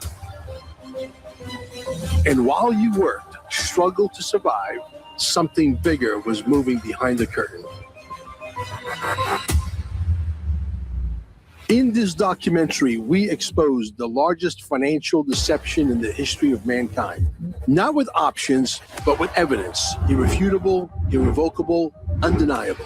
This is not about politics. This is about power. This is about control. And most importantly, this is about you. Because the moment you truly see it, the illusion collapses. The distractions lose its grip. The noise disappears. And the question becomes unavoidable. When this film is released, the truth will no longer be hidden. It will be undeniable, uncontainable, unstoppable. My job is to expose it. Your job is to make sure the world sees it. Now, will you have the courage to face it, to share it, to break free from the system that was designed to keep you enslaved forever? Or will you ignore the greatest revolution of our time? The truth is here. You will either stand up and help us dismantle the Matrix, or the Matrix will enslave you and your family for 1,000 years to come. The choice is yours. God knows I did my job.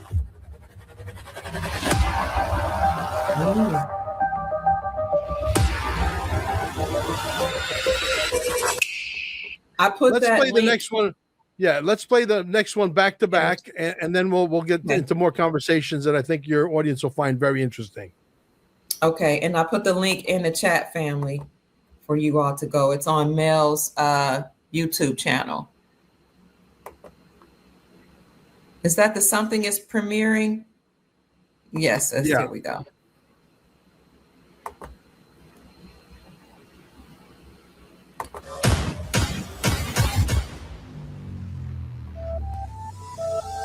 I'm about to tell you a story that is going to absolutely piss off a lot of people in the United States of America. What if everything you've ever known is a lie? Because I'm going to tell you right now, we're going to prove beyond a shadow of a doubt that we've been bamboozled in ways that you can't even imagine. From the creator who dared to question everything in Dear Mr. President comes a revelation so explosive it will shatter your perception of reality.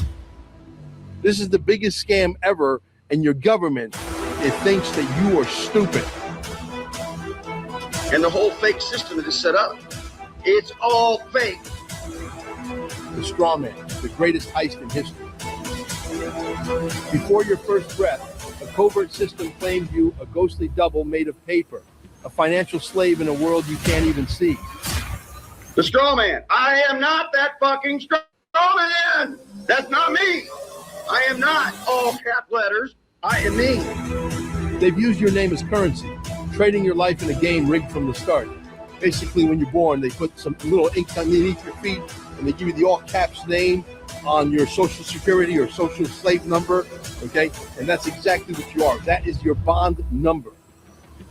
Every document, every signature, every debt is an elaborate illusion. You go get a marriage license, it's a bond. You get divorced, it's a bond.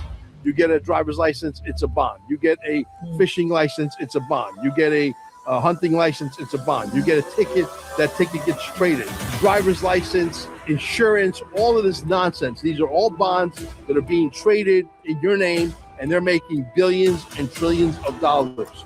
Once you know the truth, you hold the power to choose. The system will fight back. It will try to silence you, erase you. The choice is yours.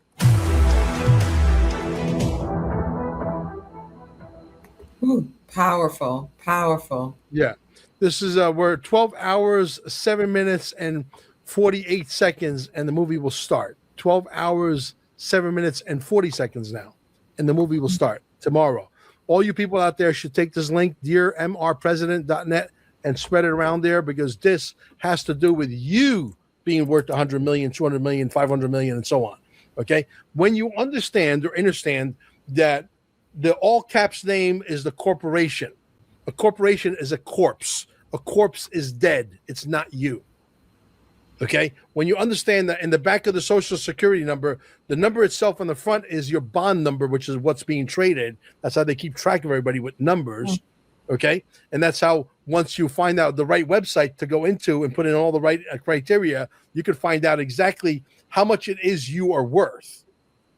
Okay. When you understand all of this and you start to really grasp that this is not a bullshit story, this is a true story that's got plenty of teeth, that's got plenty of evidence. And yes, if you don't know how to talk properly and you go into court and you don't know how to defend yourself properly, your story is you were made in the image of God. You have inalienable rights. Okay. You don't need to have a driver's license. It is your right to get around. Should you have insurance? In my opinion, yes. Do you have to have insurance? No. But should you have insurance? I think yes, because if you damage someone else's property, the responsible thing to do is that you have insurance so that you can pay for that person's damage. Or God forbid that person has to go to the hospital, that you have enough coverage so that person can get treated properly until we graduate and we no longer have to be on 4 rubber tires scraping the earth like a bunch of dumb turkeys. Right? So your registration to your vehicle. I don't care if you own a jalopy, if you own a $30,000 car, or if you own a $300,000 car, or if you own a $4 million car, and there are a few of those as well. If you you have you froze. Actual. Hold on, Mel, you froze. Car. Technically speaking, you signed a contract with them. Yes. Mel, can you go? Mel, you froze for about 30 seconds.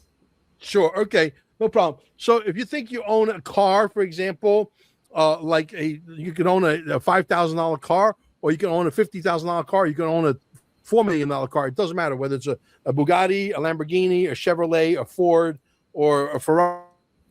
You basically get what's called the registration to that vehicle, and you sign it. You're going into contract with the state. You're telling the state, you own my car. My car is yours. If you stop paying your registration, if the county or if the state wants to get cute with you, they can actually come pick up your Lamborghini, your Bugatti, or your Chevrolet, or your Ford. It's theirs. It's not yours. So you are a slave to the system. Okay. Then you get a parking ticket. You get a speeding ticket. You go get a fishing license. You get a hunting license. All of this stuff is part of, you get married, you get remarried, you get divorced. These are all licenses. And all of that, it has a price tag attached to it. They take that money and they put it into e-commerce. The e-commerce is being traded with your social security number. That's why you're worth so much money. If you understand compound interest on top of compound interest on top of compound interest, it's scary what happens by the time you're 18, 19, 20 years old. Is this just in America, Mel, or does this happen all over the world? What a great question, Dr. Kia. Only you would ask that question. Yes. You.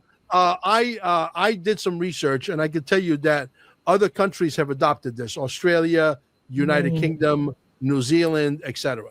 There are many countries that have adopted this. They have added their own twist to the scam. And this scam exists in a lot of places around the world, not just in the United States. So really, technically speaking, yes, take this movie and send it to the people in the UK and Australia and New Zealand and what other country is adopting this scam, because it needs to be verified that Mel Carmine is not crazy. Wow. All over the world. So Mel, I've heard that we're going to get access to our birth certificate bonds and social security bonds. We should. We should. Okay. We should. During the self-transfer. Okay. There is a gentleman that's working on it. His name is Jim Rickards. Look him up. Yes, I've heard of James Rickards or Jim Rickards. Jim Rickards is not a guy that's a ufologist. He doesn't look like he's a guy from, Lost in Space or Space Arcs or whatever. He doesn't look like he's cuckoo for Cocoa Puffs. He's a guy that's been consulting with the CIA, your Pentagon, your government, and we believe we have enough evidence that we know that he sits on the board of Ripple XRP. Who is this guy? Well, he's got incredible integrity. He's incredibly smart. He's gotten tremendous connections. and he's working on it with the guy that's sitting in the White House right now, Donald John Trump, to release one particular Saint Germain fund for $150 trillion. And if they're successful just in that little fund, then it's one of many. It's like it comes out to like $3 million for every American. Yes, I do believe that they should release it. Whether they release it in increments or all at once, I think it's time for humanity to get freed, because you're born into this planet. You weren't asked to be born here. Yet as soon as you're here, they put you on all of these hamster wheels, and everything becomes a subscription. And immediately you're enslaved. And you think if you could run a little faster, a little harder, that you might just be able to get to that carrot, and you don't. 99.888899999% of us never get there, no matter how hard you try, no matter how clever you are. Okay, so the bottom line is that you have to figure out a way to escape the matrix, and I think foreigners have done that because they realize they come here with the mindset of being in their own business, being in charge of their own destiny, so that you can leverage. You can leverage, and when you can have the ability to leverage, then you can make all of the money. But the reality is, here's where I have a problem, and I think it's a legitimate problem, and I think your audience will agree with it. Okay, there you go, Jim Rickards. So, but anyway, I believe that. Yeah, he's got a background in economics and business. Go ahead. He's amazing. So you're born on this planet, right? They tell you to go to school so you can get brainwashed. They tell you to go to college so you can continue the brainwashing process. They tell you to go work for a corporation. They tell you to do all of this stuff, and then, boom, you're 65 years old. It's time for retirement, and they give you half of what you couldn't live on all of. Okay, and if you were lucky to be in business and you were lucky to do the right things, and you're at 65 and you're somewhere in fair, healthy health, you may be lucky enough to walk the beaches of the earth with the one you love, your family, friends, etc. So in some extreme cases, if you're an entrepreneur on steroids and you're able to make millions of dollars early on, you're able to maybe walk the beaches of the earth when you're in your late 20s, early 30s. That doesn't happen to most of us. That's like 1 in 10 million. Now, with the advent of artificial intelligence, those odds are going to improve. I believe that. I believe artificial intelligence will create just as many billionaires as cryptocurrency. But people are afraid of AI. They're taking over jobs. You should embrace it because artificial intelligence is basically technology. The technology could be used for good or it could be used for bad.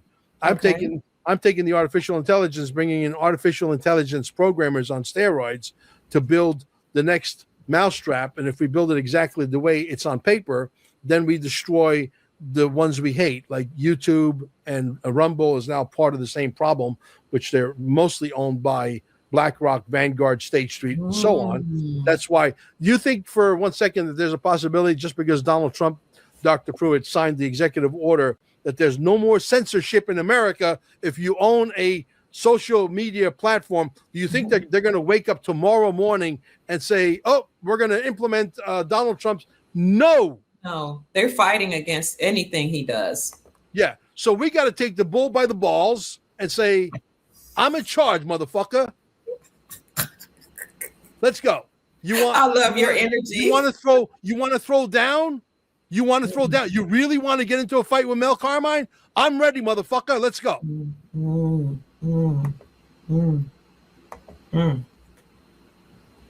Yeah, AI has been around for millennia. People just don't know it. They just released it now because because of their convenience, not yours. You were never important. You were never important. It was always about them, not you. Now they got the robots coming out. They have artificial intelligence. That's why they want to put that little thing in your arm and exterminate you because you are a useless eater. You are no longer needed. Thank you for your services. Now get the hell out of here. Ooh. That's how they feel. They feel they own the future. I say, pick a fight, get a microphone, get into a fight that turns you on, whatever that fight is, whether it's chemtrails or the poisoning of our food or learning how to grow food in your own backyard so that you go against the system and you go hang out with guys like Jim Jim Gale, foodforestabundance.com. Go hang out with Jim Gale, foodforestabundance.com. He'll teach you how to grow some food. Take your lawn and turn it into food. Food Forest Abundance. Abundance.com. Maybe you can bring him on and come on with him. I absolutely will. I'll give you his number. He'll love to come on your show. Yeah, but you would have to co-host with me. Yeah, we could do that. Absolutely. And you know, when you do that, then you start to buckle the system. Okay? Because if more and more people, he's teaching prisoners how to grow food. He's teaching kids how to grow food. He's taking the kids that are teaching how to grow food and become entrepreneurs. And on the weekends, they're having a farmer's market selling the food. So this way they know how to make money. Wow. Which school do you want to send your kids to? That is the question. Now what's in your wallet? Oh, look at this. Where's he located? Where's this? What state? Right here in Florida. St. Cloud. You know what? Okay. I wondered wow. Oh, there he is. Is this him? No, that's not him. That's not him. Okay. That's foodforestabundance.com. Okay, Mel. Wow. I love that he's teaching children. I love that he's also teaching prisoners. The prisoners are the population. Yes. GLAE. Yeah, Jim Gale. I love, I think Jim Gale. Okay, let me put that in. I think the people that have gone to prison, GALE. Right. I'm putting him in his name in the chat. Prisoners have they've been forgotten about. I know some people have done, a lot of things for which they had to pay their debt to society. And then some of them, have nonviolent crimes, but nonetheless, violent crimes, nonviolent crimes, they've been forgotten. And they go through the system in prison. They become institutionalized, treated like they're not humans. I don't know. Some of them been enslaved and they don't really get truly rehabilitated. So when they come out, these people that are coming out from prison, they're still humans. They're still mothers and fathers and aunties and uncles and sisters and brothers. Who's going to help them? Mel? Well, go ahead. This is why a system like this is very much needed. Okay. This is why people like Jim Gale are a gift to society. You're either going to be an asset or you're going to be a liability. I can absolutely tell you emphatically that Jim Gale is an asset to society. Okay. And we need more Jim Gales. We need more Dr. Kia Pruitts. We might even need a few more Mel Carmines. Yes, absolutely. Because, at the end of the day, because we were so indoctrinated with the television, let's make a deal and the Price is Right. Come on down, Mel. It is your turn to be the next contestant on The Price is Right. Woo! Right, with the music playing around. Right? Remember that bullshit? Yeah. And then it was Survivor Island, and then it was reality TV shows, and we were all mesmerized. You know why? Because Americans love to be entertained. That part, love to be entertained. Yes, we do. We love it more than anybody on planet Earth. And this is the reason why we have something called a New World Order. Okay. And because of that, we're all paying the price right now. Now it's do or die. It's either kill or be killed. You don't have a third choice on the table. These people are not giving you a third choice. So you better grow a pair if you don't have a pair and get to work. You don't have a choice. You understand? Hai capito? You want me to tell you in Italian? Hai capito? I'll tell you in Italian. You have to get to work now because this is for the survival of planet Earth. This is for the survival of humanity. Humanity is either going to make it or they're not going to make it. There's still a chance because we have paid quadrillions of dollars to these bastards over the years. There's still a chance that they can kick our ass if we fall asleep in the getaway car. So what are you going to do? You want to sit there and cry like a little bitch? Or you want to get to work? What do you want to do? I'm telling you the truth, man. If you don't think they're thinking up the next plan, demic, okay, I put a little gap in there. You put the words together. Okay, if you don't think they're orchestrating the next whatever to take these away, distractions, all orchestrated by your lovely government. They're scheming and scamming. These are the worst people. These are the worst of the worst that humanity's got to offer. And they are in your government. Most of them are self-appointed. Almost nobody's elected. Almost everybody is selected. If it wasn't for Donald John Trump in 2020, most of you would be still asleep. 2020 is coming. Like my good friend Juanito, 107. 2020, it's not over yet. And it ain't. Juanito is going to be at the next summit in Cape Canaveral, part 2, the Junior Summit, part 2. You want to be there. You know why? Because we're going to be talking about med beds. We're going to be talking about celestial chambers. We're going to be talking about stuff that turns Mel Carmine on. We're going to talk about what's real, what's not, and what's bullshit, and what's not bullshit. You want to be at that summit because we're going to drop bomb after bomb after bomb after bomb. And you know what's going to happen? You people are going to come out of that meeting and know the real deal. You know why? I don't know who Juanito is, but I will tell you this. I looked at him straight in the eye and I said to him, look, I know that you're in this war. I know you're playing a major, major role. When this war is over, can Mel Carmine have the final interview with you? He looked at me square in the eye and said, no. You know why? Because he had to sign a non-disclosure that's like that thick. That thick. And you know what? That non-disclosure, I bet you, has got language like, if you say a word, you're giving us the right to come kill you. He signed his life away. He didn't even bat an eye when I said, can I have the final interview with you? And you tell this whole story about what your role was. Nope.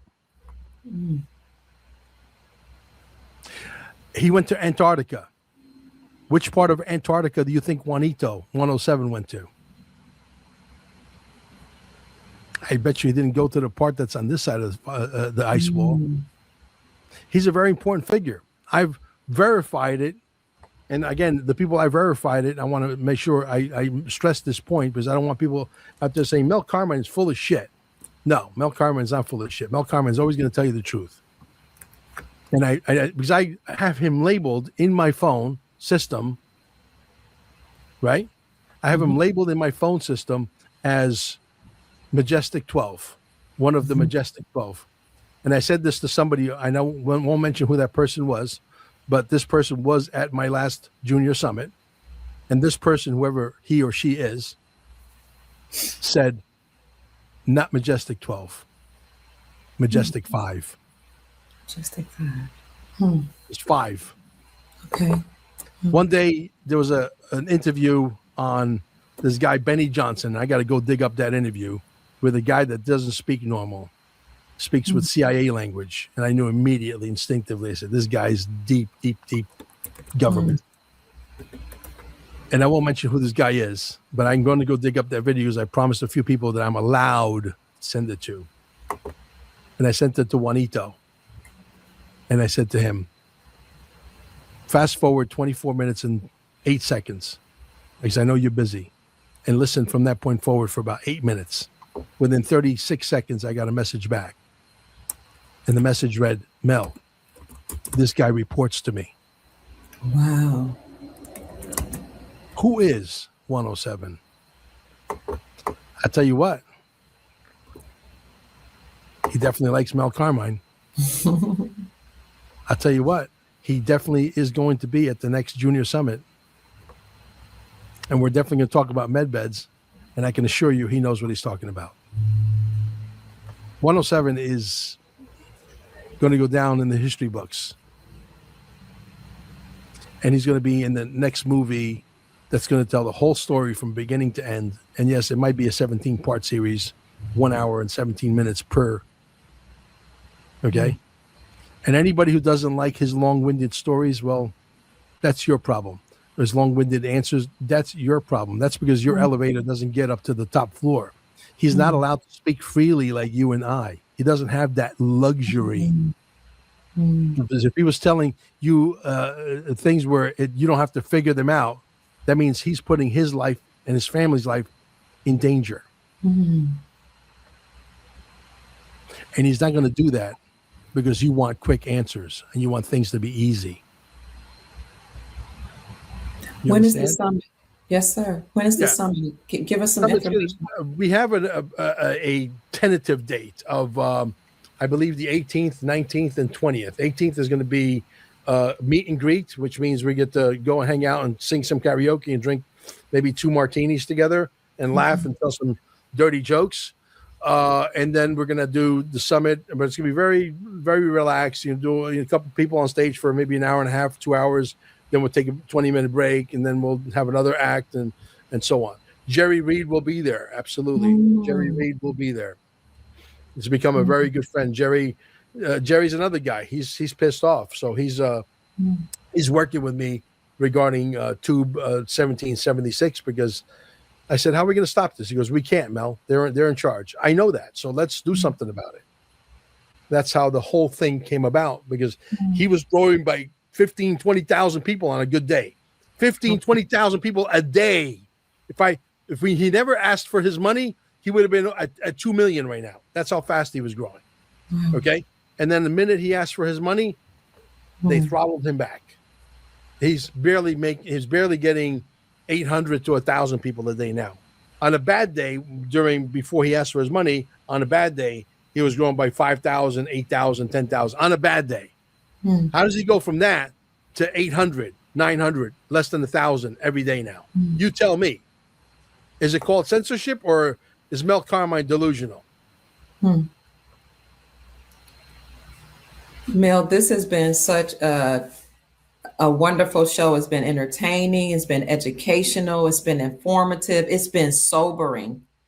Especially the part that really got me. I love the whole show, but when you looked in the camera just a few minutes ago and you commissioned us to get off our behinds and do something, that was truly inspiring. Thank you. I thank you. I want to know if you want to give your final words, final thoughts. I know you said a lot. We've kept you for 2 hours. And no. And I've actually enjoyed this. It's like, I've been away from the camera for a week because I recorded a bunch of shows and I put it on a timer to release at a certain time so I could keep my audience entertained. Yeah. And I've been jonesing to get back to the camera. I'm addicted to this now. This is my new drug, but I'm not allowed to grow to my fullest potential because YouTube says Mel Carmine cannot grow on channel number 1 no more than 53,000, on channel number 2 no more than 15,000, and they got me there and they want to hold me there. And if it's up to them to hold me there forever, and I say screw that, you're not holding Mel Carmine back, you're not holding Dr. Pruitt back, you're not holding Nino Rodriguez back. We are going to grow to the potential of what the audience says, not the algorithms. That's right. Who the hell do you people think you are? Come on, Mel. You think you could come into town in America, the land of the free, the home of the brave, and dictate terms and conditions? Really? You think that? Well, that comes to an abrupt end right now. And I'm telling you, 1776 is going to be like the wood shredder for all of social media, not just YouTube. Because I'm going to build this thing in the modular thing where I could just add one thing. It'll be like different websites, but all glued together, or just all these links up top. And you people are going to have a grandiose time of your life watching as we dismantle the New World Order. Now, can you tell the people how they can do their part? What can we all do to help dismantle the New World Order as we progress into this new era? There are many wars to be fought. Okay. Pick one. Whether it's them poisoning your cats and your dogs with flavored cardboard. I'll say it again, flavored cardboard. Okay. If you don't believe me, go to my QFS1776.com. We sell organic dog food. We sell organic cat food. Because they don't, not only do they want you to stress because they got you on psychotropic drugs and drugs that keep you in a zombified state, and you realize you're taking all these drugs for years and years, and the more you go complain about this side effect and that side effect, they give you more drugs, but they want you to be stressed over the health of your dogs, because the more stress they can create for you, the sicker they can keep you. The sicker they can keep you, what happens? The more drugs they can sell you. It's a vicious cycle. Right? So if you go to where it says shop at the top, I believe it says shop somewhere. Scroll towards the top. Right here, shop. There you go. Boom. Click on it. That. Yeah, there's a bunch of stuff there that you need. You got to shop with the good guys because it's the only way we turn this thing around. You want a ledger for your thing? We take you directly to the factory. You click on a link on the internet that's a random link.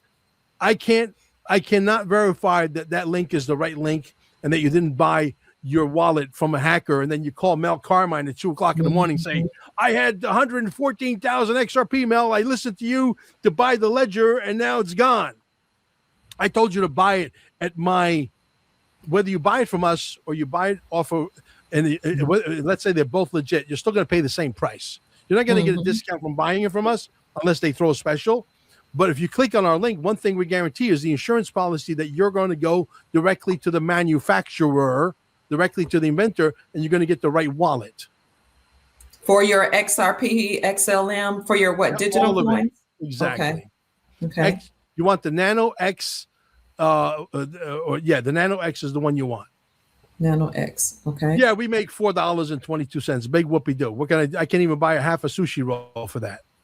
That's what I keep trying to tell people when they say you're patriots, you're doing. Oh, I'm like, we got to eat. I want you guys making $100,000 a week. You don't understand. I want you guys to be comfortable. I want you guys, when you're going to flying on a business, to be sitting in first class. Mel, when I say you can't fight the war if your soldiers are fatigued. And when I've sold projects, Mel, I've gotten less than 1%. Less than sometimes 0.5%. And I don't complain. I'm grateful for the opportunity. So, but people that think we're getting rich overnight, I don't know where they get this from. We have to eat. No. They have to get off that mentality quickly. And I'm going to make sure that I'm going to beat that out of them. Stop saying that. You want us to be as well funded as Anderson Pooper. Yes, there's nothing wrong with Kia Pruitt making $2 million a year. There's nothing wrong with Nino Rodriguez making $5 million a year. Nothing wrong with that. What's wrong with that is that you guys who are maybe not making as much money, I'm saying go get a microphone and join us. Ooh.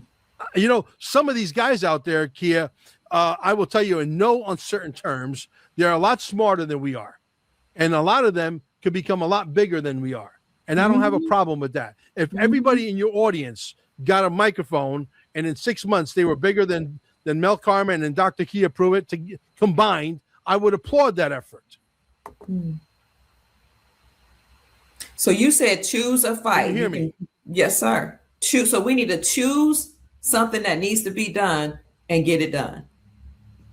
I don't know if I'm not sure if I broke up there. Yeah. Mel, you are a little bit. I'm not sure if I broke up there. I think the internet's trying to catch up. Okay.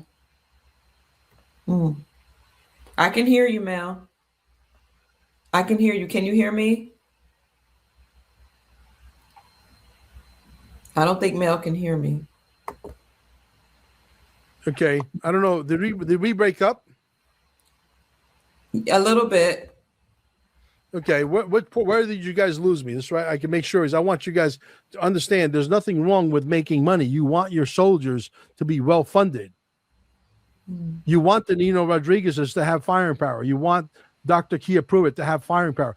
We want a relaxed soldier that's got it going on all levels, because that's the way you win the war. You don't want a soldier that's stressed out for every freaking penny, because that determines whether we win or we lose the war.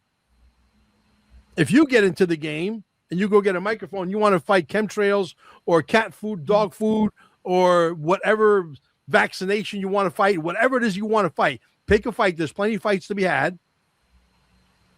Go get a microphone, and if you become more popular than Mel Carmine and Dr. Pruitt, just do me a favor. Invite us on your show. Yeah. That's all we want. That's it. Okay. But I have no problem, and I'm sure Dr. Kia Pruitt has no problem that if everybody on the show right now, how many people are watching this right now?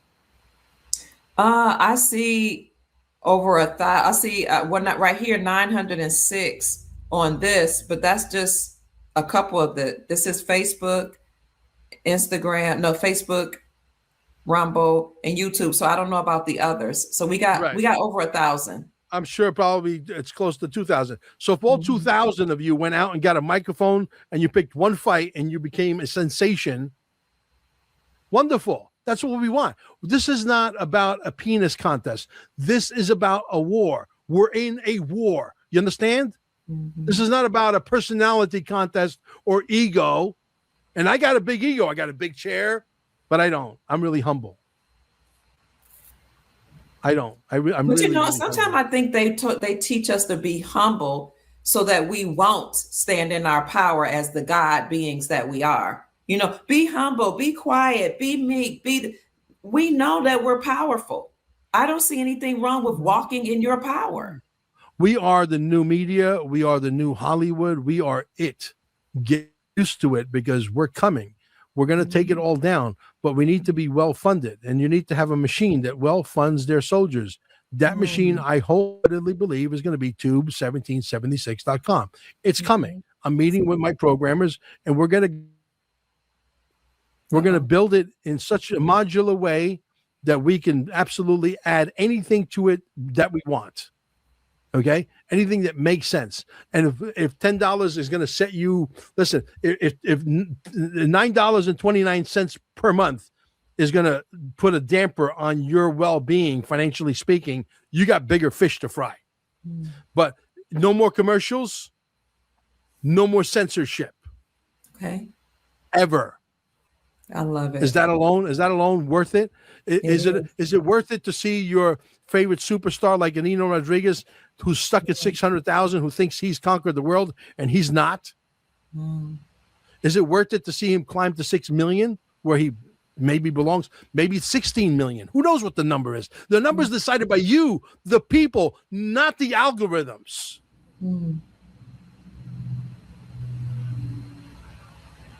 If I have talent for 1 million people audience, and the audience says, that's it, Mel, you've reached your plateau, I'm okay with that. If Nino Rodriguez is better than me, I'm okay with that.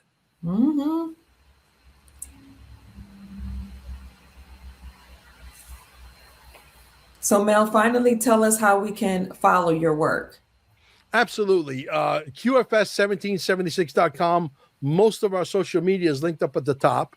Okay. If you want to find out about the financial system that's coming, the new financial system, don't be afraid to watch the videos. They're free of charge. We put them in a sequential, chronological order so that you guys, if you want to shop, you could shop. If you want to, buy organic dog food, you could do that. If you want to buy gold and silver from me, you buy it from me. If you want to buy it from Dr. Kia Pruitt, buy it from Dr. Kia Pruitt. But definitely own. Get it. But get own some silver. You're crazy not to. Why? Why should people, if it's in their budget, why should they get silver or gold? But you say silver is the Bitcoin of the metals. I'm going to repeat that. Silver is going to end up being the Bitcoin of the metals. Okay. And in 2 years, that statement will become a reality. Why? Because it's scarce. It's a lot more scarce than gold, number one. Okay. If you see silver being priced at the same price of gold in 2, 3 years, 4 years from now, don't forget you heard it here first. Number one. Number two, everything that right now we're running on a technology that runs on silver, mostly silver. This conversation cannot take place without silver. Every military needs the silver for their war machines. You ever hear the terminology, Dr. Kia? He who has the gold makes the rules. I have. Okay. What happens when silver becomes unobtainium? No one can get it anymore. And you and I have the silver. He who has the gold makes the rules, and we will dictate the price.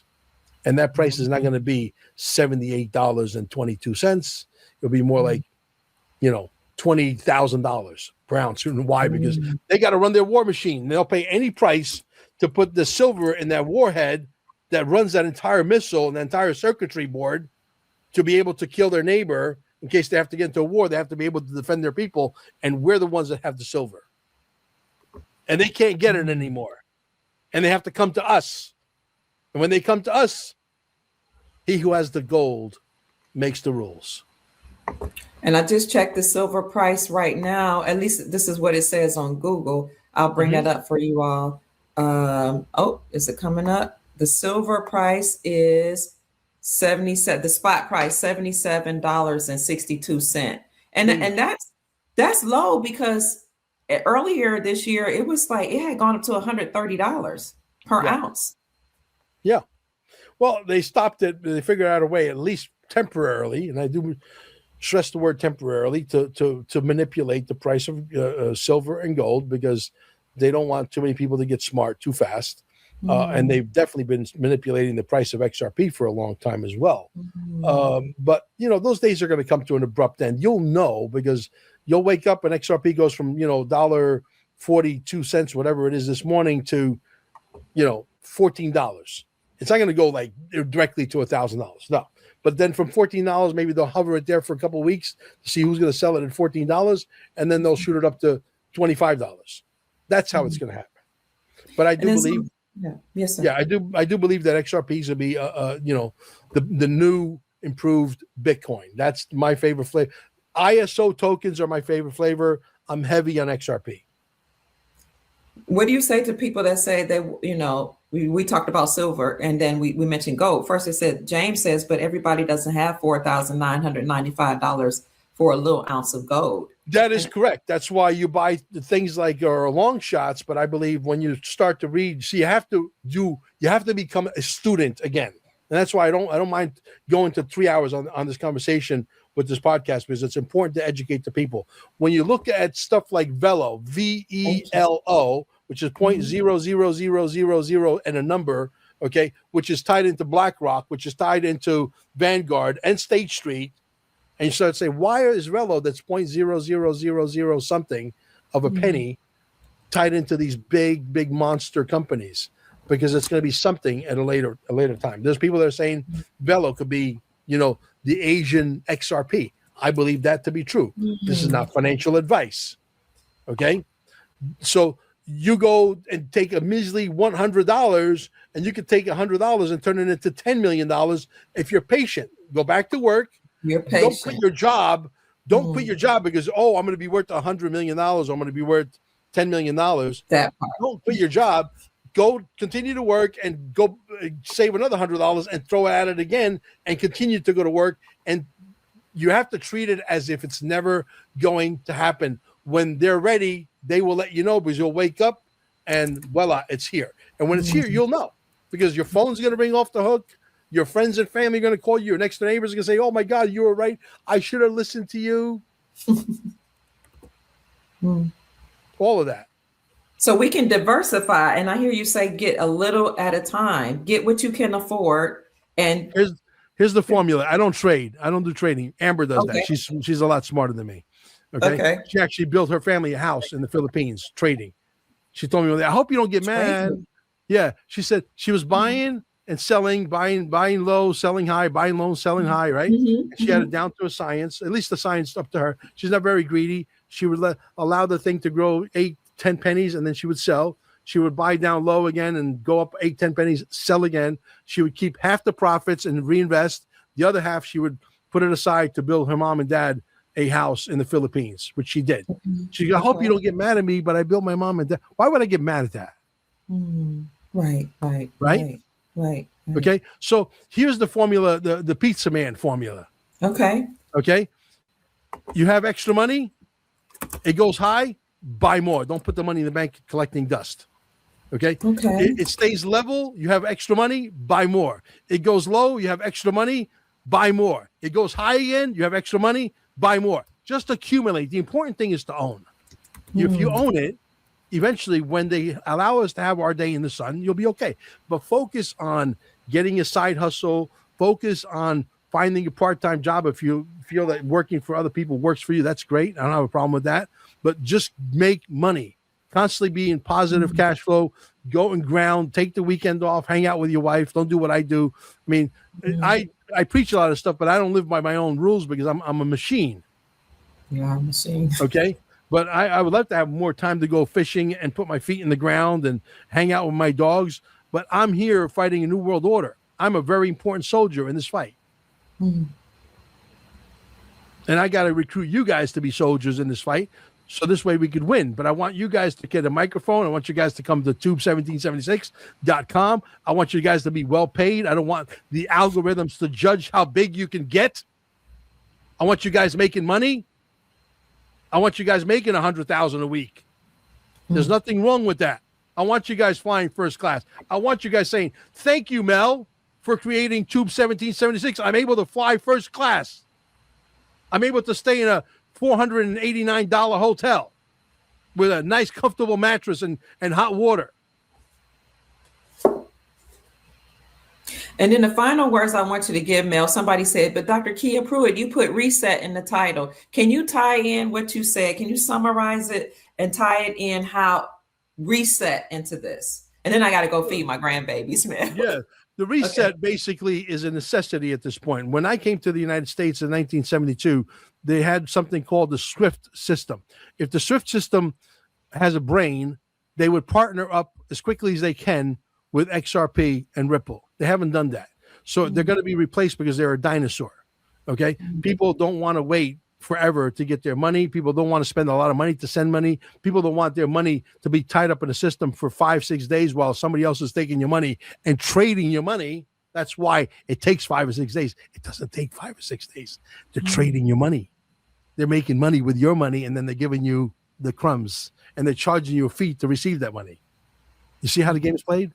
I do. It's rigged. Everything is rigged. You live on scam planet. Okay, so the reset has to come because this old antiquated system. Look, Michael Arrington Capital, 9 years ago, 8-9 years ago, moves $55 million. It took 1.8 seconds. I have the video. I posted it on my Telegram channel. My Telegram channel is down below all my videos. Go join my Telegram channel. You'll learn a few things. Okay, he moved $55 million, took 1.8 seconds, and it cost him exactly what? 30 cents. That's got value.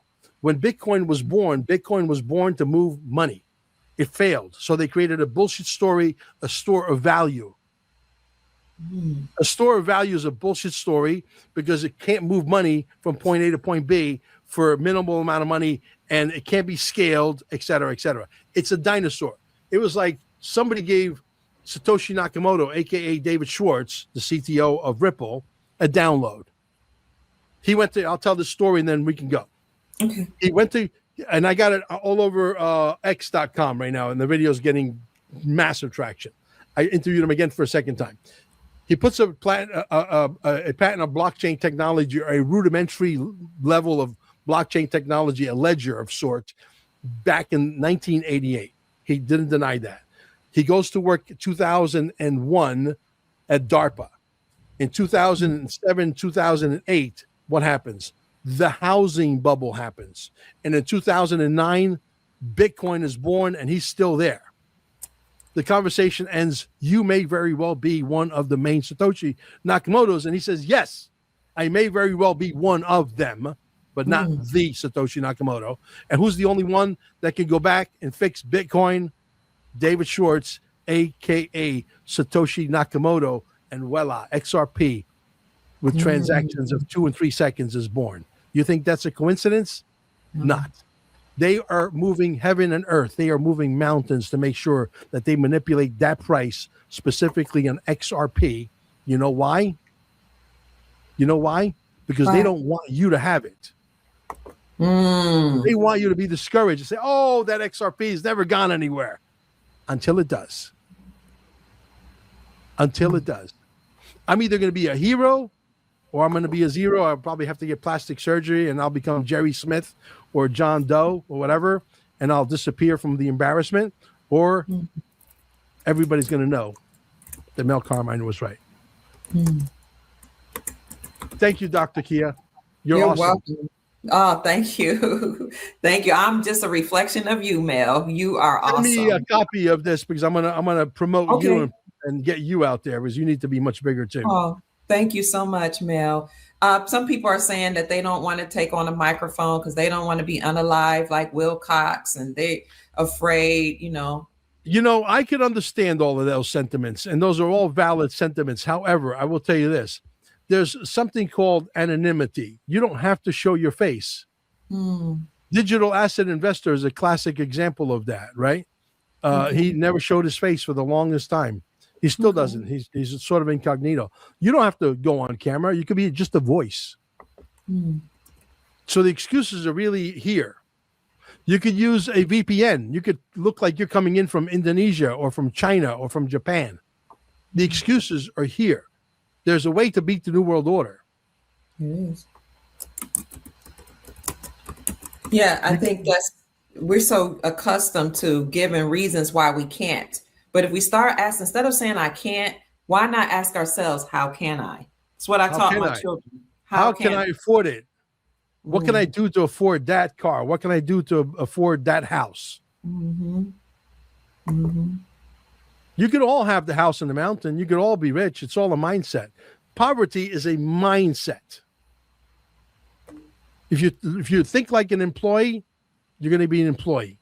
If you think like an entrepreneur, it's hard. I'm not going to bullshit you. There's many times where I quit. I want to quit every day. But you know what? I wouldn't trade it for all the gold in Fort Knox.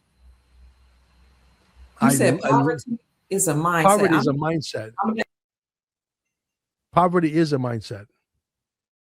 Absolutely.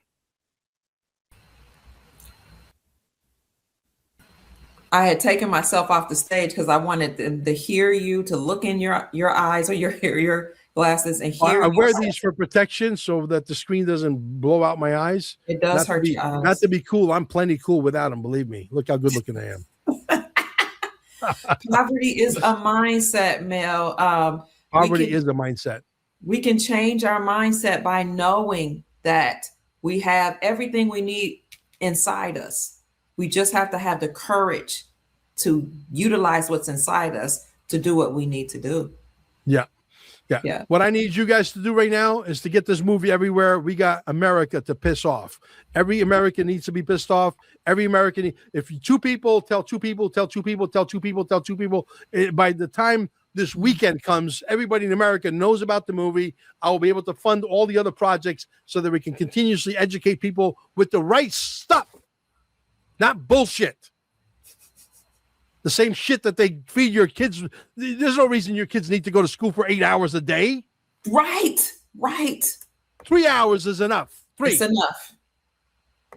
enough. And if you come down to Cape Canaveral, come see us at Staying Alive. Pull the body over. Let's put it into the charging station. That's what Staying Alive is. It's a charging station for humans, like your Tesla car. And I will tell you the story about how Tube 1776 comes out, it came all about, and tell you the whole story from beginning to end on that. And that'll be another podcast months and months down the road when we're actually up and running. Mel, this has been amazing. My grandchildren, they want to come say hi. I homeschooled them, Mel. Good for you. Thank you. I wouldn't expect anything less from you, Dr. Kia. Say it again. I would not expect anything less from you. Thank you. Say hi to Mel. Hi. How are you? They're hungry. She's hungry. Look in the camera. Are you hungry? What are you going to eat? What are we going to eat? I want to go to, there's a nice brunch house on the water, and the guy that owns it is actually Italian. He's an opera singer. I wish I was close to you. I'd join you. And they have vegan options. And see, now if I had my flying car, I could be there in about 12 seconds. By the way, yes, and President Trump, mentioned about the flying cars and the Freedom Center. Tell the family how you feel about being homeschooled. Just quickly, what do you think? You like it? She's hungry. Okay. I love it. Why you love being homeschooled? There's not as many people. There's not as many people. Not as many germs. Beautiful. And I don't get sick. I don't get sick. He would get sick every day, Mel. He would call. I think it was the energies and just all the people around. And he's gifted. He's 8, and he would test it in the 6th grade.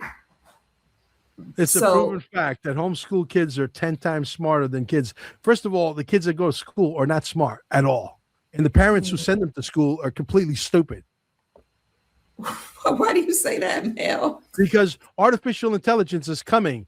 That is going to be programmed by patriots. I said it earlier. And what's going to happen is you're able to turn on the artificial intelligence and you're going to determine whether this is the stuff you want your kids to learn.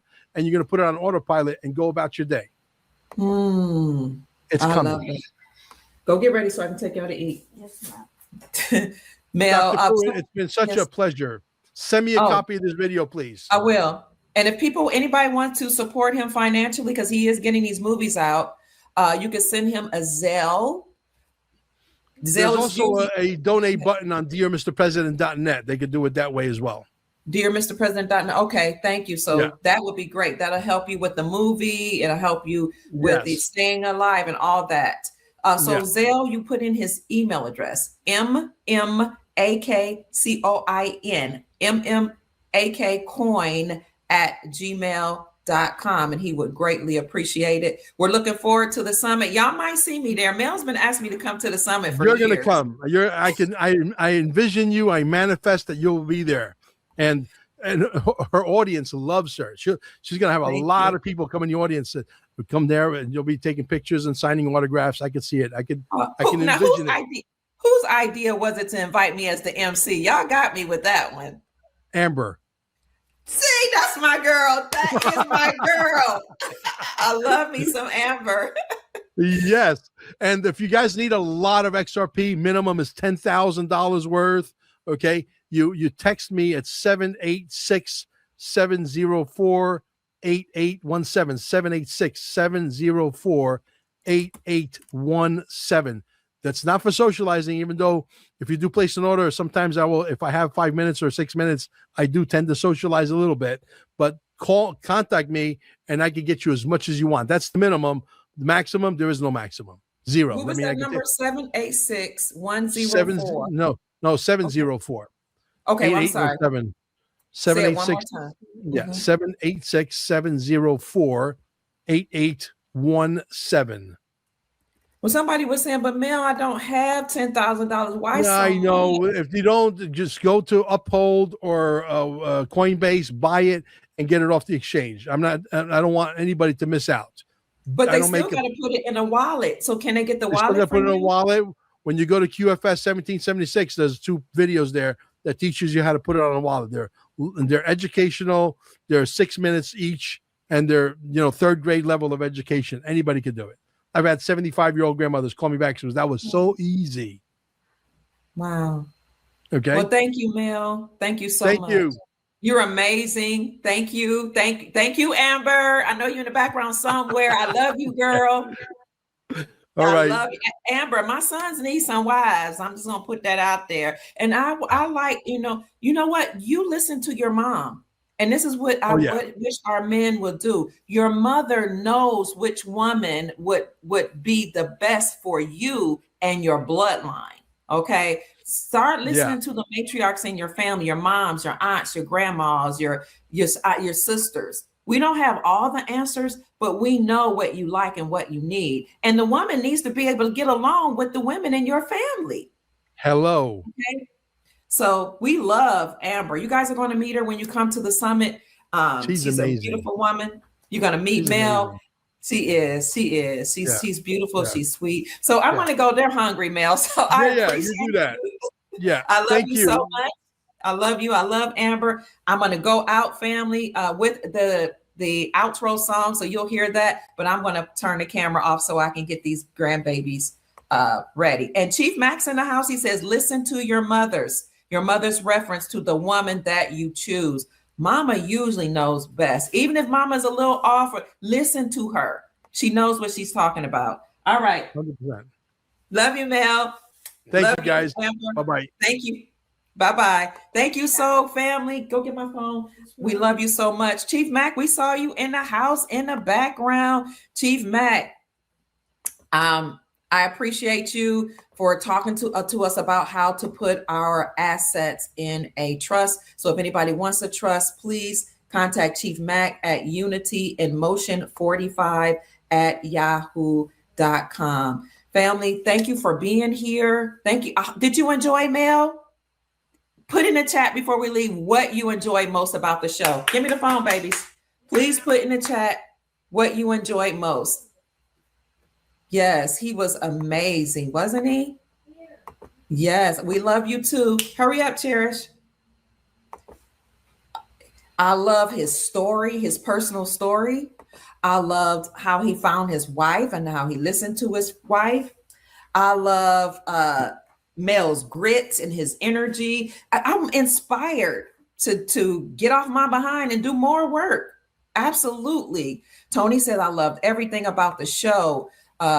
Lady says, Mel has confirmed it all. Wow. Sister Janine says, yes, I always love Mel. I watch him a lot. Concrete info, Sister Shannon J says, thank you, Shannon. And validation, absolutely. Sean Ed says, I enjoy his deep thinking and everything. Byron said his energy is pure. I agree. Ascended Kim Alchemist says, I enjoyed everything about this show. Thank you.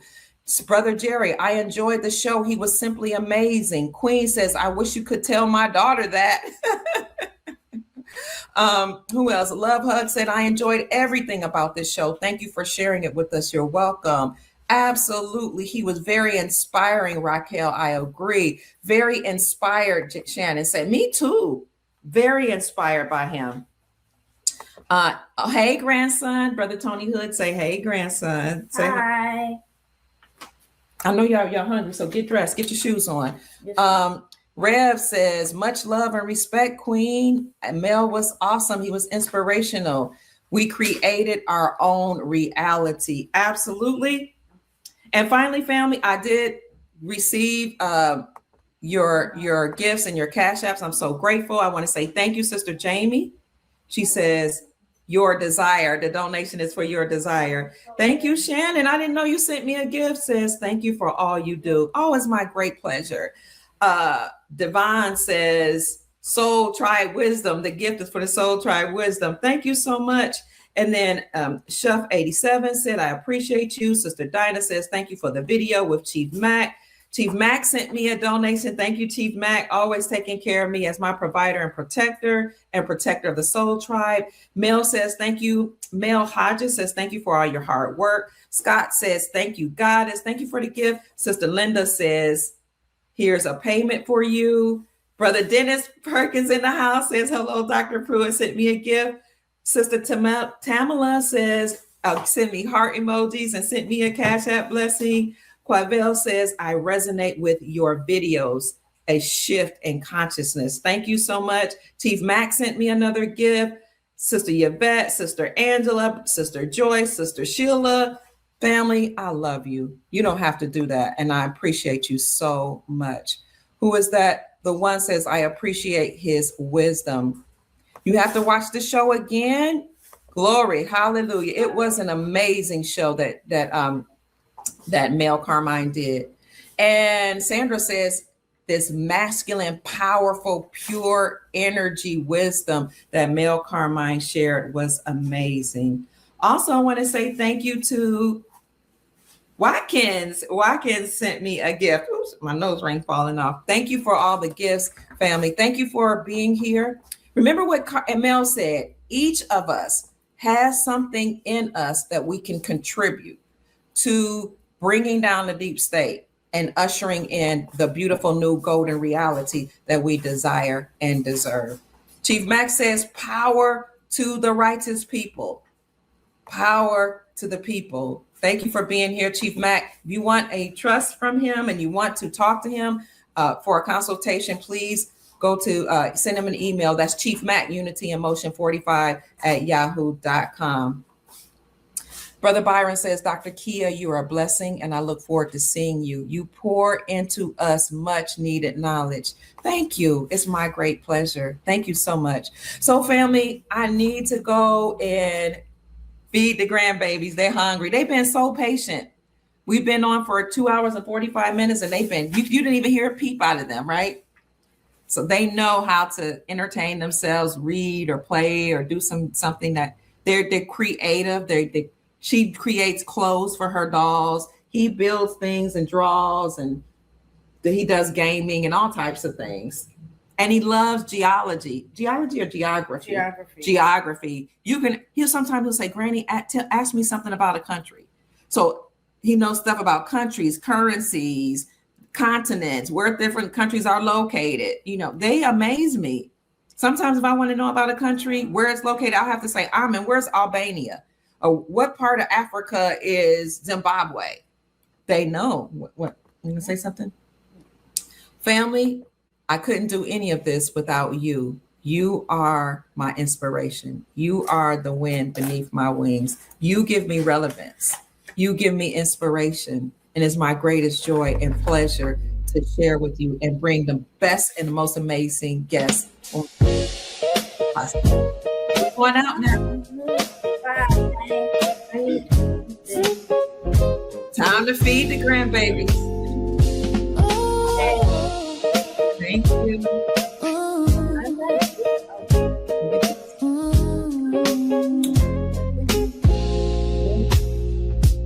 Go out and make this a great day, family. Whatever gift you have, family, let's get it ready. Hone your gifts, whatever it is you enjoy, do it as often as you can, as often as possible. That will raise your vibrations and the vibrations of the planet. And if you have something in you, a story you want to tell, some information or knowledge you want to share, do what Mel Carmine said and pick up a microphone and share it with the Soul Tribe. I'm out. I love Mel's passion too for righteousness. Have a fabulous day, family.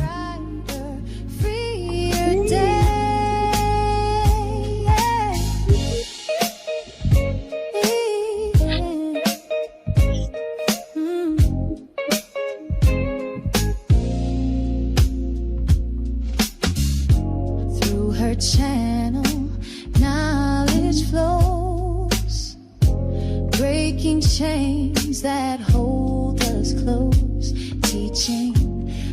Thank you for joining the Soul Tribe. Go out and make this a great day. Hit the like button and join our private group if you're interested. I'm going to put all of Mel's links in this podcast. Thank you.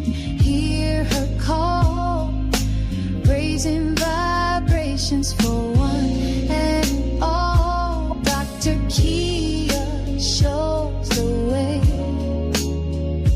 to a brighter, freer day. From currencies to investments divine, she's helping her tribe to realign with wisdom, ancient and new, showing what we all can do.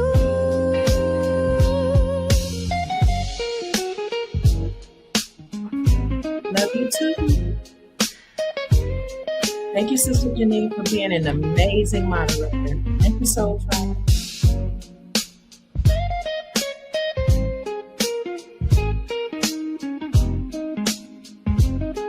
I love you more. Soul Tribe rising, hear her call, raising vibrations for one and all. Dr. Kia shows the way to a brighter, freer day. Soul Tribe rising, hear a call, raising vibrations for one and all. Dr. Kia lights the way to a new and brighter day.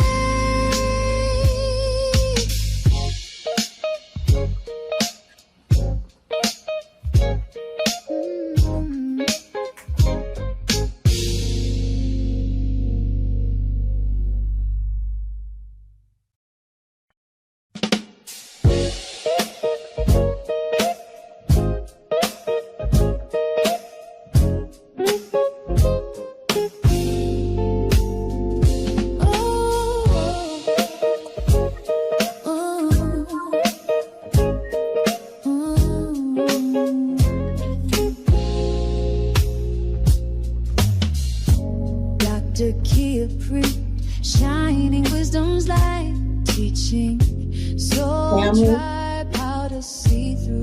I just came back on to tell you, if you want to hear some of Jacob Bay's videos, then they're on my channel, but I put them all in a playlist. So all of his videos that he's done, we have like maybe 12 podcasts, so including a couple of shorts. Go to the Dr. Kia Pruitt show. You can type in his name, Jacob Bay. That's the Sheik of the Soul Tribe, because some people have been saying they couldn't find his videos. Just type in his name and it should bring up the playlist. So all of them are in one particular playlist, and I'm going to go ahead and give you the playlist link here.